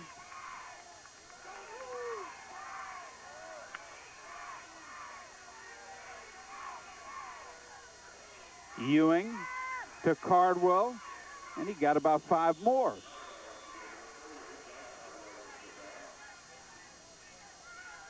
Northwestern came into this game averaging 29 points a game in the playoffs, and they've scored 23 so far. And that's the most Tipton has given up all year long, 23 points in this playoff game. Before that, as we mentioned, only 14 points given up in any one particular game by Tipton this year. John, this is the 14th play of the drive. Tipton has averaged 34 points a game in the playoffs. On 3rd down, coming right Ewing up. Throwing, intercepted. Jason Krauser. Terrific play by the Blue Devil defensive back. Intercepts the ball right on the 1-yard line. Good look at Jason Klauser there. And he was playing kind of a center field there and stepped up the last second defensively and makes the interception. There's a play action fake handoff. Ewing back to pass, and he just underthrows this football just ever so slightly, and Klauser makes a great athletic move to make the interception, Howard. If the Blue Devils go on and win this game, that will be the play that will be remembered. Now 1st down from their own 1-yard line. McClard barking him out. Gives it to Durham. And he fights his way up to about the 5. All right, now Tipton just wants to get some running room, a little room to breathe, because they start this drive out at their own 1-yard line. And to run the ball and run it straight ahead 4 or 5 yards at a time, that's going to get the job done. And Durham got 4 on that play. 2nd and 6 from the 5. Clock running, 5:55 to go, third quarter. Movement on the line, that may be against the Tigers. I don't know. The way it looked, I thought Northwestern jumped offside. That's what I thought as well. And that'll bring up 2nd and 1. You are right. It'll be encroachment against the Tigers. I was reading an article about the quarterback's cadence call, and they said if the quarterback keeps the same type of cadence throughout the evening, then the defense starts to adjust to that cadence. If he lowers or maybe even gets his voice louder in a cadence, sometimes it can draw the defense off. All right, 2nd and 1. And I believe they have the first down. Durham, the ball carrier. It is a first down, Brett Durham.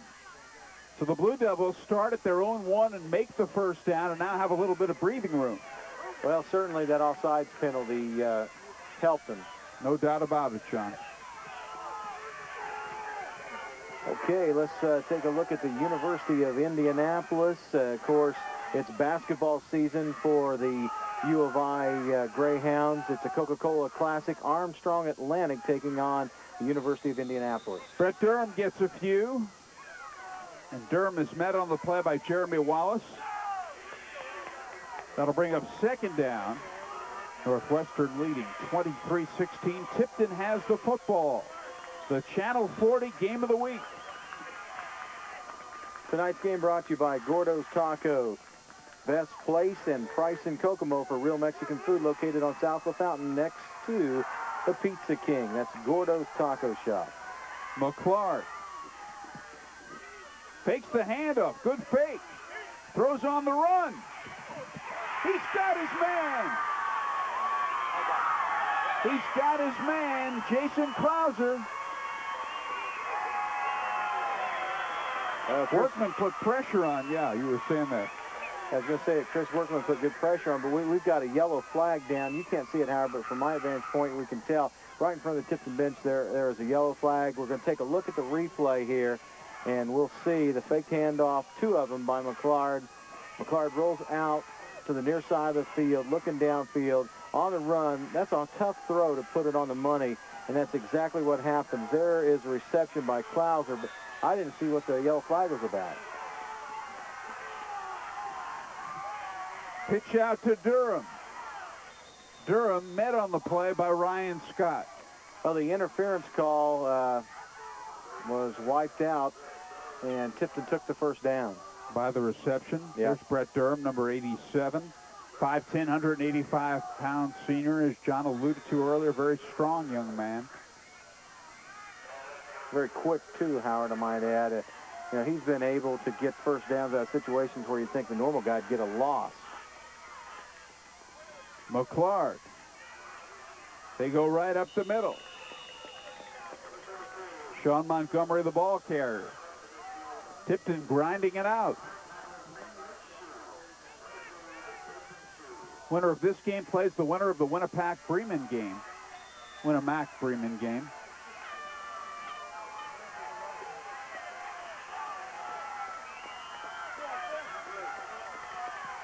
Third down and 3. Durham fumbles the football. The Tigers have it. It is recovered by Jay Euler. Boy, Howard, that could be a huge play for Northwestern. There was a hit leveled on the Tipton player that made him cough the ball up. And, boy, it was a nice hit there. Let's take a look at the replay, and we'll see where this fumble happens, Howard. The ball's handed off to Durham. Actually, not really hit. He just kind of lost it. It just kind of comes out of his hands, and there is Jay Euler right on the spot for the fumble recovery. Well, number 9, Ryan Scott was trying to shake that ball loose. I don't know if he had any effect on it, as you said, but big play. Northwestern takes over. Shepard, a double reverse. Groom with Ewing blocking. But it doesn't go too far. Andy Toll makes the tackle. That ball was fumbled out of bounds by Groom. I saw the ball come out the last second, but I believe it went out of bounds. 3.5 to go. I want to thank Larry Wolf, the athletic director at Tipton High School, standing right in front of us, in fact. We are located tonight beyond the right corner of the end zone.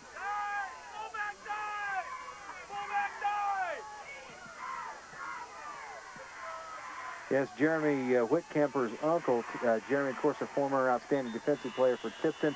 His uncle Marvin Whitcamper has provided our broadcast facilities here tonight down in the coffin corner of the end zone. All right, Danny Hillman, the ball carrier. Been a fast-moving third quarter. 3:10 to go in the quarter. 3rd down and 5. Clock is running. No scoring as yet in this period. Northwestern leading 23-16. Well, this is what Northwestern wants to do now, is keep the ball on the ground and reduce this ball game as much as they can. And they did a good job in the first half. They doubled the time of possession on Tipton. Well, they threw the ball very effectively in the first half off play action. Ewing hit as he throws, incomplete. His arm was moving forward. It is an incompleted pass. I think he got a legal motion against Northwestern, as I saw the man cut up field before the ball was snapped, Howard. I think Tipton will decline that and bring up the 4th down, though. You're right, a legal motion is the call. Let's look at the official to see if they decline. It's 3rd and 5, either 3rd and 10 or 4th and 5. You would think they decline. And that's the signal. Brett Stoker, assistant coach at Tipton, I can see him from here, and he's saying decline, guys. He's the guy that runs the defense, and that's what they're going to do. Brings up 4th and 5. That's right. Brett Stoker, also the coach of the Tipton Girls State Championship softball team, 1990. He's had some awful good teams since then, too. All right, let's see what the Tigers do here.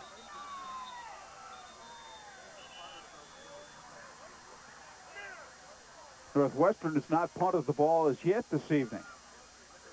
We've got a timeout call. 2:45 to go, 3rd quarter. We'll be back after this.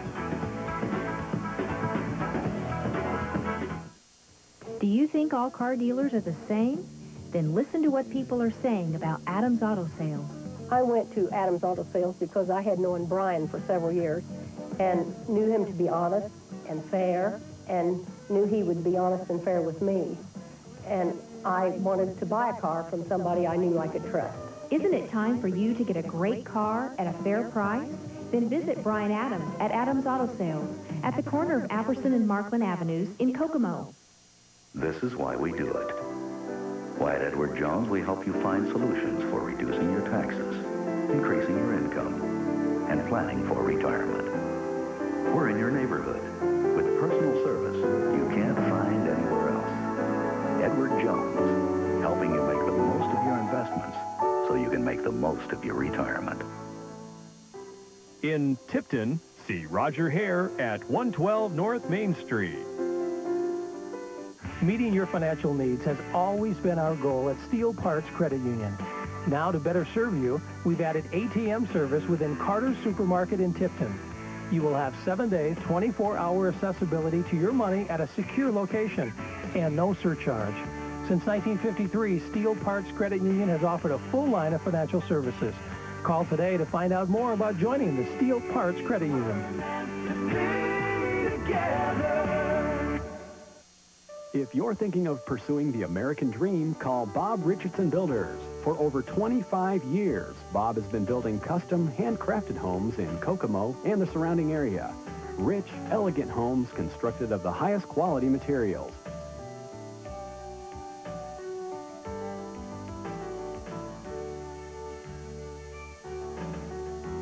I'm Bob Richardson. If you're in the market for a new home, let me make you a proud owner. Call 963-2439.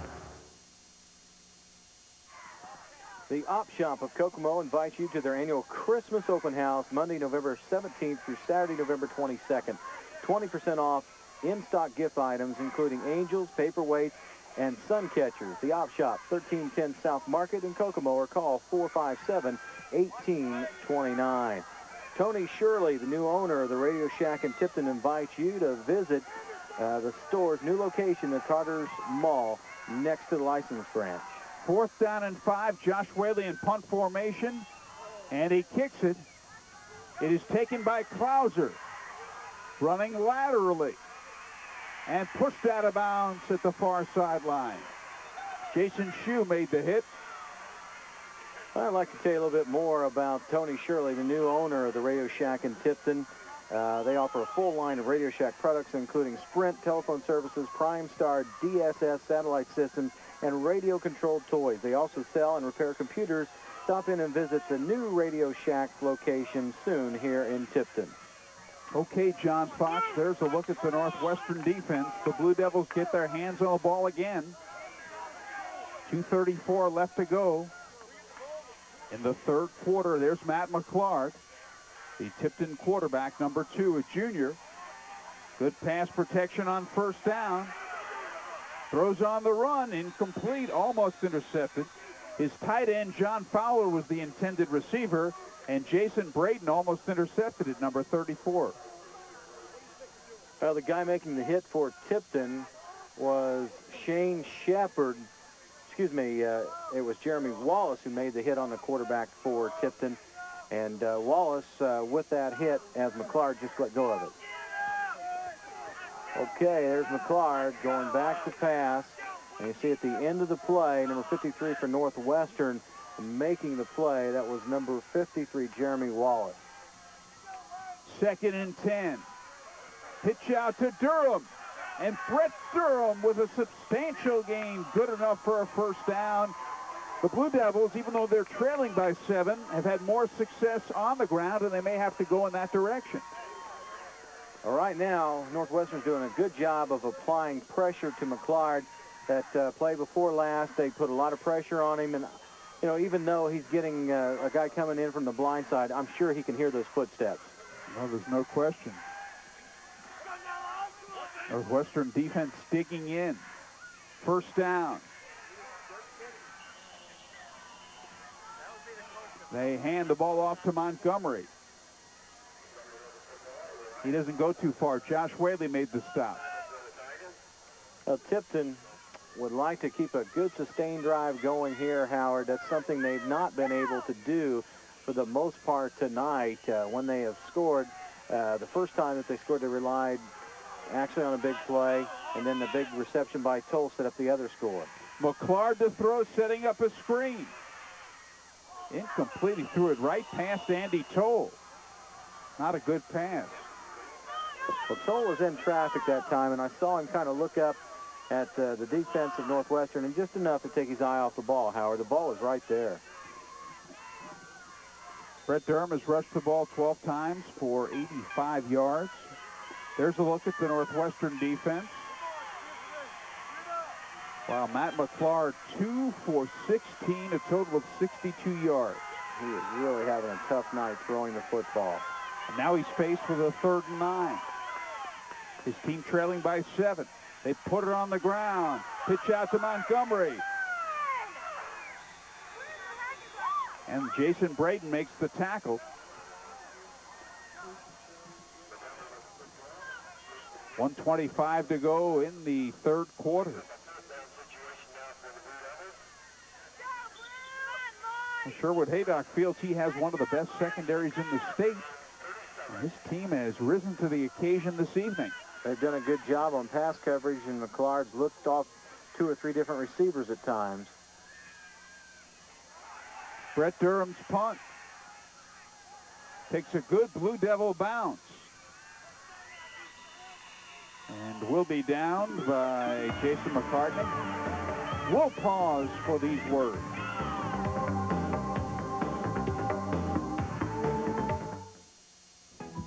It doesn't matter who they are. People from all walks of life enjoy driving their vehicle from Tipton, Ford, Lincoln, Mercury.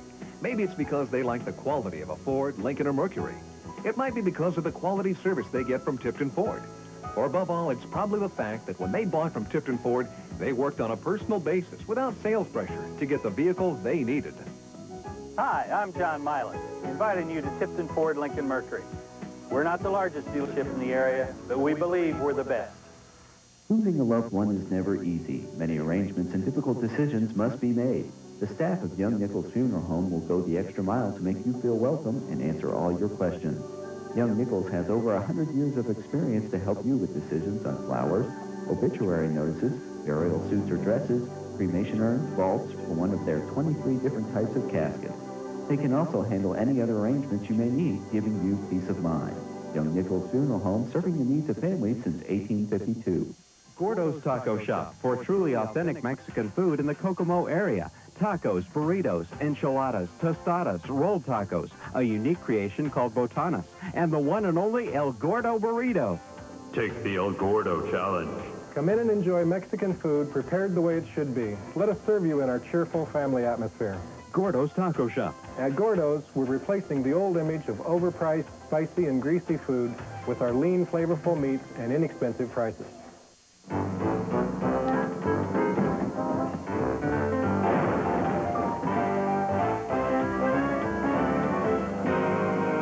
Need new carpet?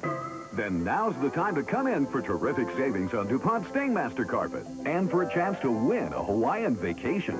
DuPont Stainmaster Carpet starts beautiful, stays beautiful. So hurry in for savings on DuPont Stainmaster and fly away to Hawaii.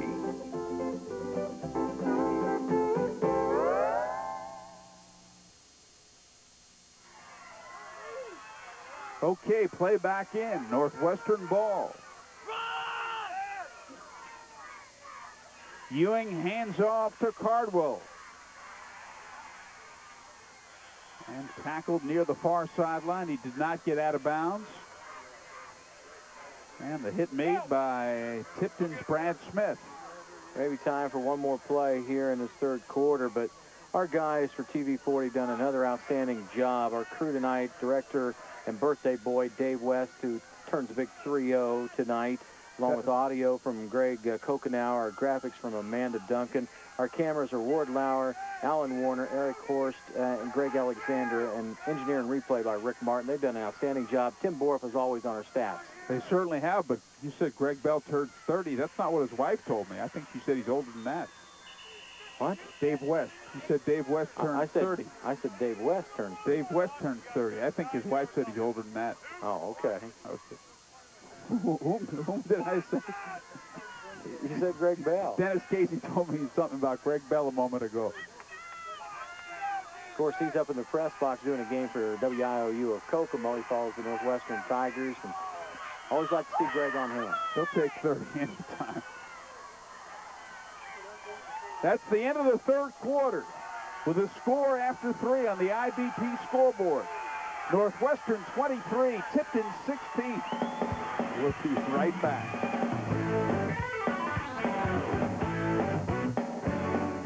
Your home during their quarter. Northwestern leading at 23-16 on the IBP scoreboard. Northwestern with a record of 6-5, Tipton 11-0. This would be a mighty big upset if the Tigers, in fact, beat the Blue Devils. Tipton has not trailed in the second half in a game this season until this one. Well, the one time I remember they trailed in a game we did, it was at halftime to Madison Grant 13-12, only to see Tipton come out and score Madison Grant 29-0 in the second half and win the ball game. Ball just shy of the 50-yard line, 1st and 10 for the Tigers. And they give the football to Cardwell. He gets a couple. Met on the play by Brad Smith. And that'll bring up 2nd down and about 8. The Tigers have been successful both on the ground and in the air. They certainly have, and they've ran some razzle-dazzle. They threw in some new and different things offensively that's kept Tipton guessing defensively. So Northwestern, to their offensive game plan, they've done a good job, Howard. Okay, it's 2nd and 8. Ewing back to throw. He's throwing deep. Overthrows his man. Yeah, penalty marker down. That is a penalty marker down. Josh Whaley, the intended receiver, number 89. That looked like a good call from where I could see it, Howard. And, of course, we're looking clear down the field.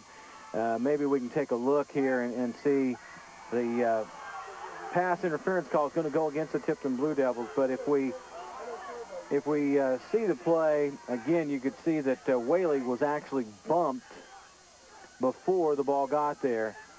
Well, we saw the tail end of that play, but Whaley was actually bumped before the ball even got in the zone. So another costly penalty against Tipton. By the way, in the third quarter, total offense, 63 yards Northwestern, 65 Tipton. For the game, Northwestern has 327 total offensive yards. Tipton 183 going into this fourth quarter.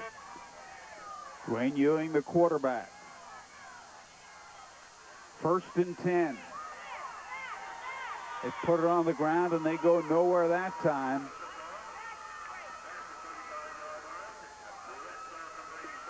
give the football to number 48, John Cardwell. You know, when Northwestern came into the playoffs, they were under 500 at 4-5. Yep. And they've knocked off two of the ranked teams, number 4 and number 3, the last 2 weeks consecutively. Ewing, play action. His pass is complete down to the 19-yard line. The completed pass to Josh Whaley. Of all the high school football sectionals in the state, this particular sectional had the best overall composite record of any of the other sectionals. And Rochester and Tipton both undefeated. Delphi only had 1 loss. And when you look at this, you know, it's incredible what Northwestern's been able to do. But they were a lot better than a 4-5 team because of the fact they missed Ewing in the early season, Howard. Exactly. He had his knee scoped, missed a few weeks. Once he came back, they started playing well. Whaley has 5 catches for 97 yards. Here's a handoff to John Cardwell, and he gets a yard or 2, and that's it. And you have the lead, you're marching, you tend to sometimes put the ball on the ground, but Northwestern's been very successful in the air. Well, what they want to do is try to control that clock here in the 4th quarter. Obviously, they'd love to punch another score. And Ewing, by the way, is 13 of 21 for 181 yards passing coming into the 4th quarter. He's had an outstanding night, Howard. Northwestern leading 23-16. 2nd down and 9 from the 18-yard line. Little play action here. The play action's been so successful, they give it to the big guy, Danny Hillman, number 78, and going off the left side, he gets a yard or 2, and that's about it. That'll bring up 3rd down. Well, we can't say enough about Marvin Whitcamper providing our broadcast facilities tonight here in the end zone at Tipton.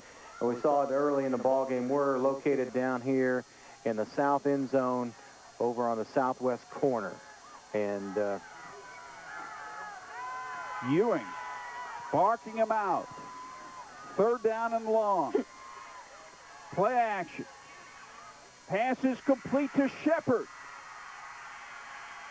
And the clock continues to run. He didn't go out of bounds.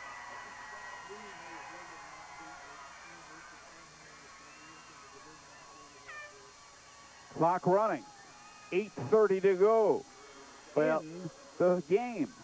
When you look at a quarterback like Dwayne Ewing, he's being looked at by the University of Illinois. You're looking at a guy that can play a Division I college football, and he's certainly a very stable young man.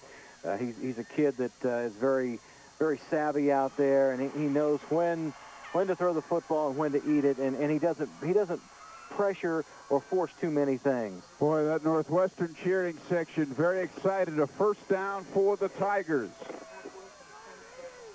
The Tigers' 22nd 1st down of the evening. The Blue Devils only with 7 1st downs. We saw Ewing playing basketball in the sectionals last year. He's quite a basketball player as well, and they project he'll grow another 1.5 inches. When they scoped his knee, they said he's going to grow to 6'6", 6'7". Cardwell stayed in bounds, the clock running. Boy, Northwestern is knocking on the door, Howard. I can't see the line of scrimmage down there, but they are deep in Tipton territory. You talk about Northwestern basketball, they're going to have to wait possibly the way that Northwestern's football team's playing if they come out of here with a victory. But Northwestern is ranked #1 in Class 2A by Hoosier Basketball Magazine, with Alexandria #2. I look forward to seeing Gary Donna's publication soon. Ewing.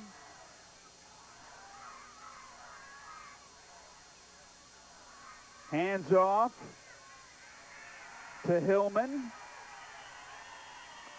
He's got to be awful close to the goal line from where I can see, Howard.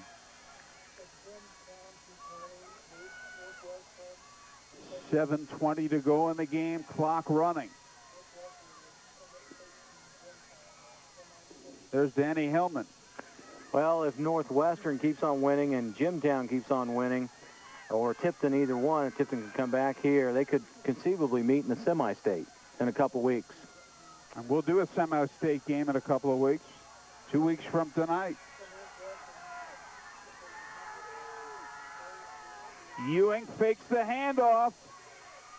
Throwing Nobody there at all.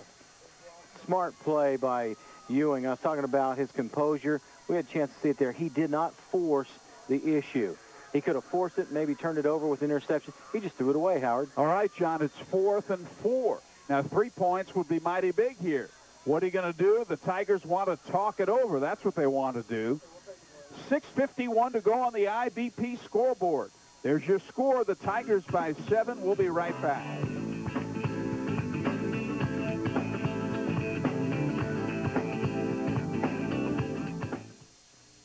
What makes Harrington Bank so different from other banks isn't just our excellent service. It's also our generous returns.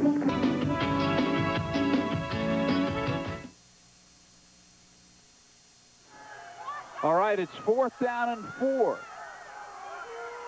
And Northwestern's going to attempt a field goal.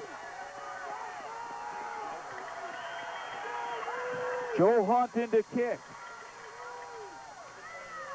The kick has the distance. It is good. It is good, and the Tigers have a 10-point lead, 21-yard field goal with 6:46 left to go in the game, and that is a mighty big field goal, John Fox. You better believe it, Howard Kelman. That field goal means Tipton has to have 2 scores at least to get back in this game to either tie. If they get a touchdown extra point and a field goal, they could tie it as a 10-point differential, or you're looking at 2 touchdowns for Tipton to take the lead. That is a big 3-point field goal there. It certainly is. Tipton has not scored in this second half. That is the first score of the second half. 6:46 to go in the game after a 23-16 first half. Well, if you're Tipton, I think you're going to have to pull everything out of your bag offensively and reach down deep and find something that's going to work, because you're going to have to strike and strike quickly and get the ball back. If you score, you're going to have to onside kick the ball, I've got to believe, because, you know, depending on how long it takes Tipton to score, if they do score here, it is going to be very crucial. Tipton needs to get the ball and move it downfield quickly. All right, Joe Hunt kicking off. Pooch kick lined up here, Howard. I bet they'd pooch kick it.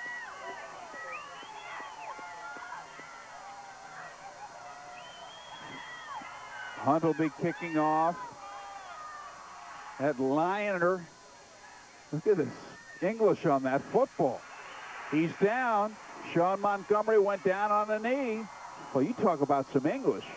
Oh, yeah, that was definitely, I won't say a pooch kick, but I don't know how you describe it other than a pooch kick. I mean, it was just knuckleball, knuckleball, whatever. 6:13 was the time of possession on Northwestern's scoring drive. 13 plays, 59 yards. A 21-yard field goal by Hunt. Cardwell, 6 carries, 18 yards on the drive. The big play, the pass interference call. And turnovers have hurt Tipton a little bit, but mental turnovers have really hurt him, and that's penalties, Howard. All right, Matt McClure takes his club to the line of scrimmage. His pass is complete to Jason Klauser. Out of bounds here at the near sideline. Well, Tipton that time effectively used the sideline pass from McClard to there. Jason Klauser, number 10, as he walks away from our cameraman. But good utilization of the clock, and then moves the ball downfield, get a 1st and 10. Don't chew up much of the clock, Howard. Northwestern's had the ball 29 minutes. Actually, 29 minutes and 47 seconds to be more specific. McClark's pass is incomplete. I don't think Klauser caught it. He didn't. It's incomplete. And McClard has just not been sharp tonight. But it's one of those nights for the Blue Devils, and they've played so great this season. Tipton has only had the ball for 11 minutes. Well, you know, one of the best offenses is a good defense, and a good defense has certainly been that tonight for Northwestern. And you know, when you don't have the football, it's hard to score points too for Tipton. McClard back to throw, pump fake. He's got his man out there. He's got it. John Fowler is tight end. Touchdown. It's not over yet, believe me. 63 yards. McClard to Fowler.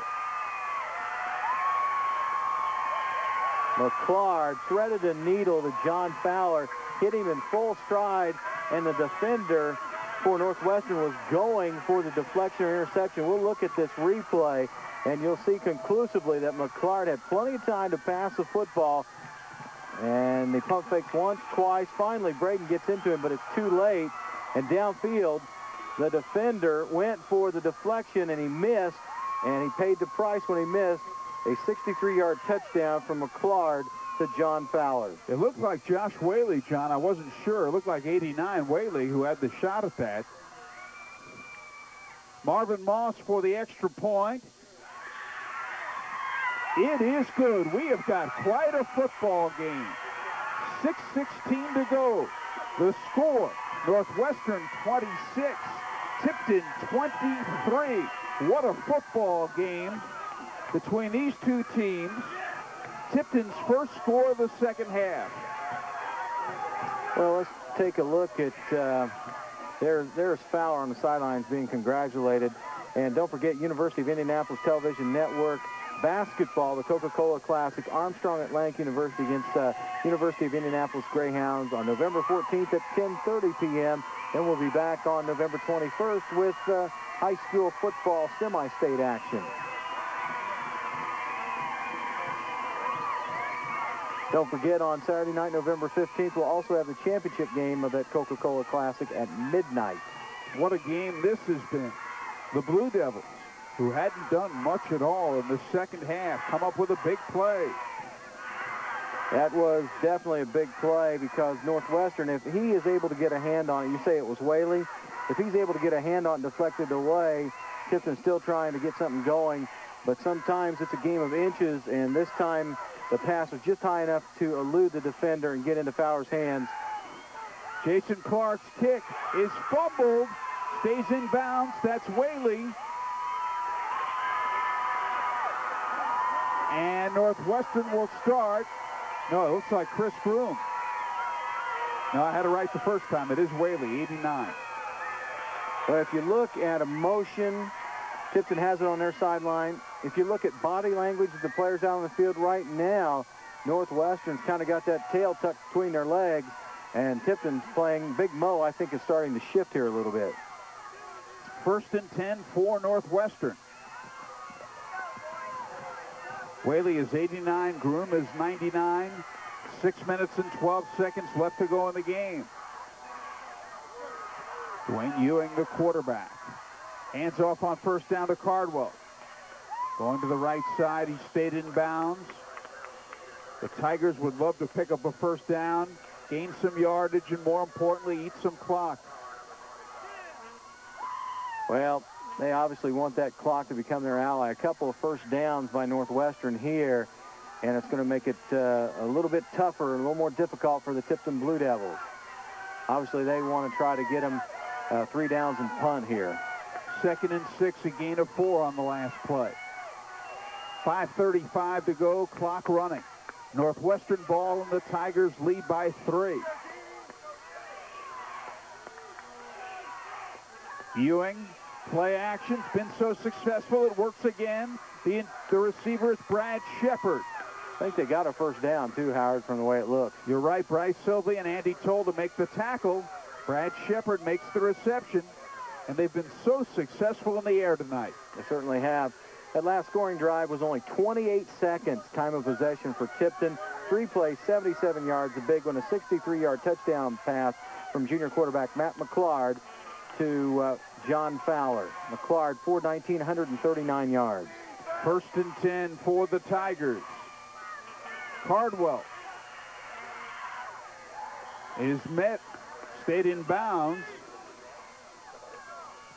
and that'll bring up 2nd down.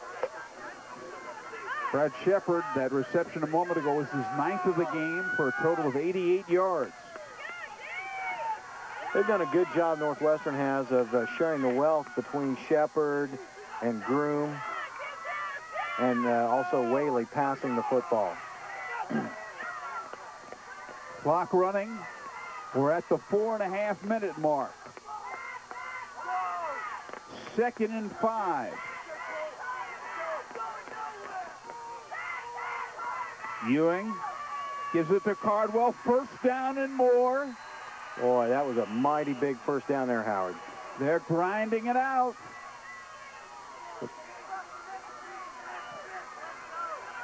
First and 10 for the Tigers. Tackle made by number 88 there on your screen for the Tipton Blue Devils, Jason Gillum. Also number 55, Jared Kingery in on a stop. Clock running, 4:15 to go. Tiger ball, and they lead by 3. And they're just eating up that clock. Clock's running. They're trying to get the chain set here. There's a kink in the chains. Ewing is 16 of 25 for 213 yards as he hands off to John Cardwell. I think we got an illegal motion. Yep, that's the call against Northwestern. Obviously, Tipton's probably going to take it here and make Northwestern now with the 1st and 15. I would think after that pickup.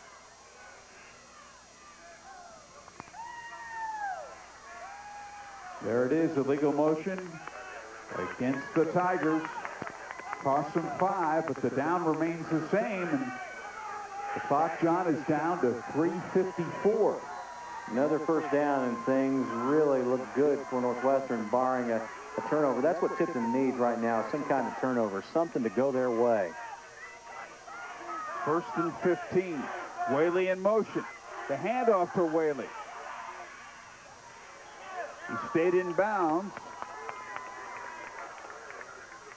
And it'll bring a 2nd and long. There's Josh Whaley, number 89, a 6'2", 160-pound senior. Well, Howard, I don't think you dare put the ball in the air because any kind of, out pattern, if you get a defensive back or linebacker steps in that passing lane, he can intercept it and take it back. I think you don't want to be too conservative, but yet you want to try to move the ball as effectively as you can. Well, it's 2nd and 14 as you look at Mike Toll, the head coach of the Blue Devils. Well, we've got a great game here, Howard. No doubt about it. Northwestern leading 26-23.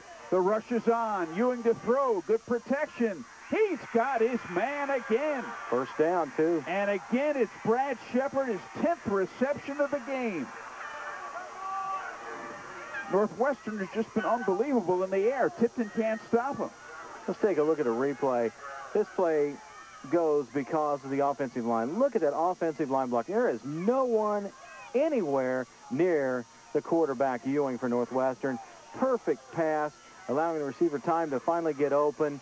And the receiver knew exactly where the first down yard marker was. He got just past it, enough for a first down, Howard. 15 yards and a first down. It was 2nd and 14. Clock running. 2:40 to go in the game. Cardwell. He's awfully close to that sideline, and they knocked him out of bounds, and you don't want to do that if you're Northwestern.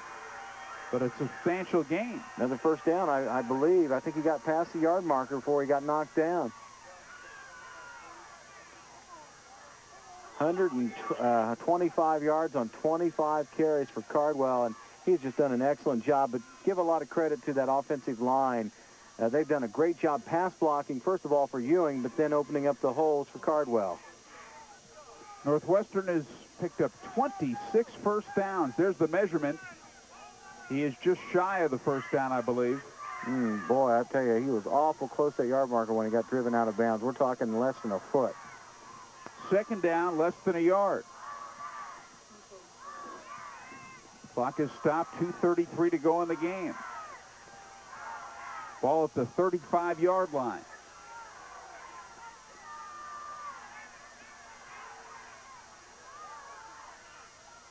Ewing. Cardwell. First down and more. 26-yard line of Tipton.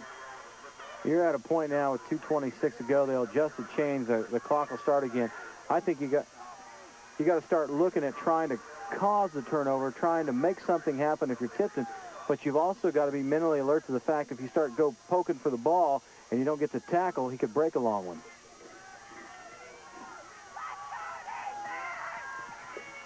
Northwestern has had the ball for 34 minutes. It's amazing Tipton's this close at this time with all that time of possession favoring Northwestern. That's a good point. That's Cardwell again. He's a workhorse. He is met on the play there by Chris Ferguson. But we're under 2 minutes. And now we have a timeout with 1:55 to go in the game. This is it. It is crunch time right now for the Tipton Blue Devil defense. Brett Stoker, defensive coordinator, is going to go out and talk things over, and he's going to say, guys, look, we've got it second and about 9. This is it. This is gut check time. We've got to come up with an outstanding defensive play. We cannot allow them to have another first down. This is how many timeouts we have remaining. Well, they got, I believe they've got 2 timeouts left, and Tipton's going to try to orchestrate something with these timeouts remaining, Howard, and hope that their defense is able to hold Northwestern and maybe get one more crack at it. Well, you made the point earlier. Tipton had not allowed more than 14 points in any game all season. Their defense had been superb all year, but Northwestern has been very effective tonight, both running and passing the ball against the Tipton defense. Well, this has been the night of the Northwestern Tigers as far as time of possession. This is probably the game this year that they've held the possession more than any, and it's when they really needed to do it. 34 minutes, 5 seconds for Northwestern. Time of possession, 12 minutes for Tipton. 1:55 left, Howard. That man, Sherwood Haydock, has to be mighty proud of his team. Cardwell.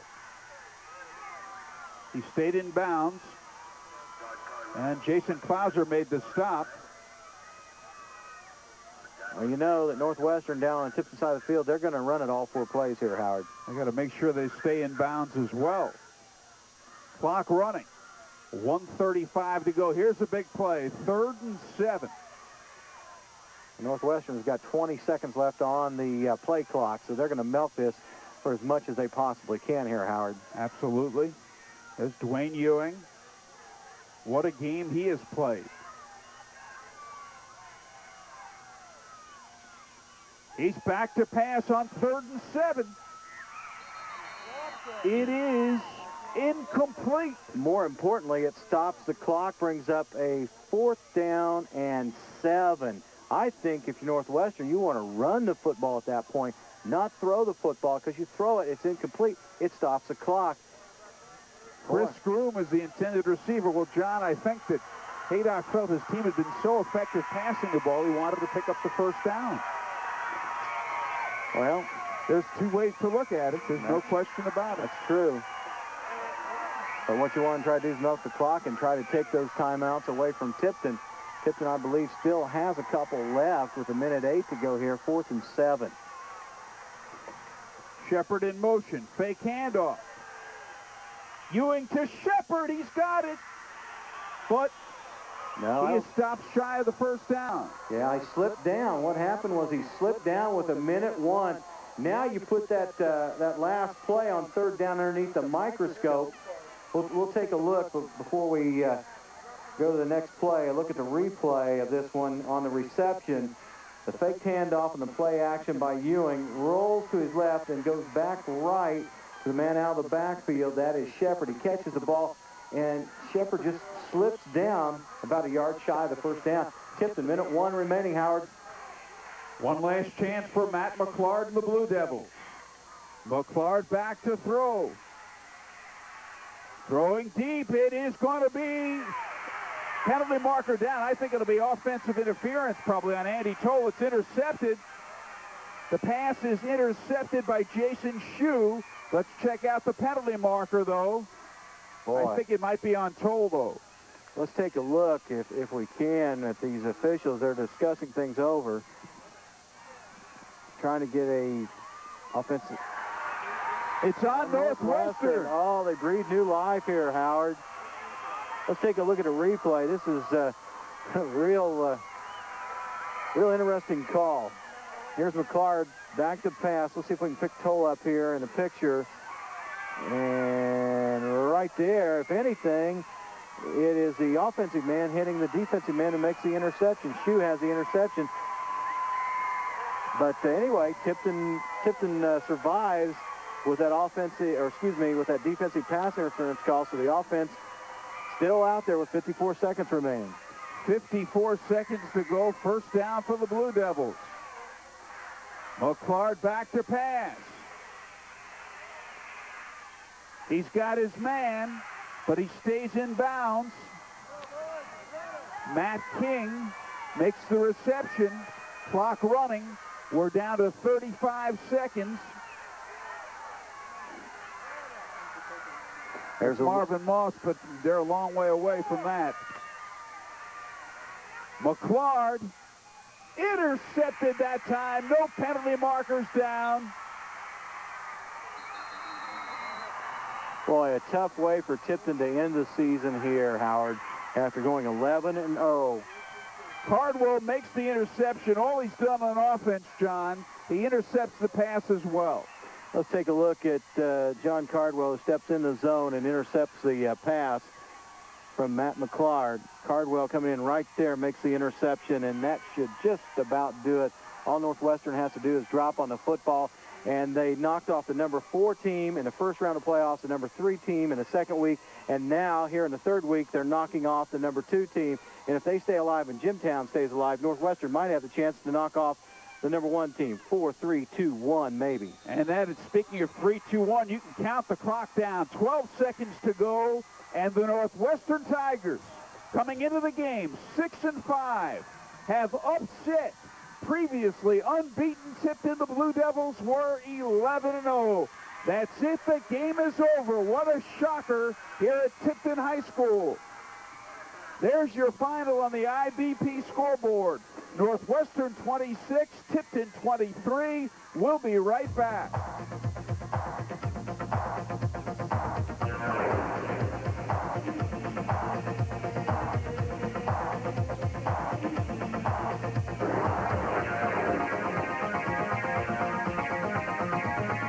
John Fox. Well, hats off to the Tipton Blue Devils. They bow out of tournament play with an 11-1 overall record. Here's a ball club that was dominated in possession tonight. Northwestern had 35 minutes and 13 seconds time of possession with the football. Tipton only had 12 minutes and 47 seconds worth of possession, and they made a game of it. They lose 26-23, but a very game Tipton ball club. And it was just an outstanding ball game that we witnessed here tonight at Tipton. Northwestern, obviously, they're going to continue on in the playoffs. They beat the number 4 team the first week of the tournament, Delphi. Then they beat the number 3 team last week, Rochester. And this week they beat the number 2 team, Tipton. And if number 1, Jimtown, stays alive and Northwestern stays alive, and they both win next week in a regional, they could conceivably meet in a semi-state. And who knows, Northwestern could be the giant killer on the way to the Dome. They could go 4-3-2-1, blast off to the Dome. Blast off. That's the story here from Tipton High School. There's your final on the IBP scoreboard. Northwestern wins it 26-23. For John Fox, I'm Howard Kellman. Good night, everybody.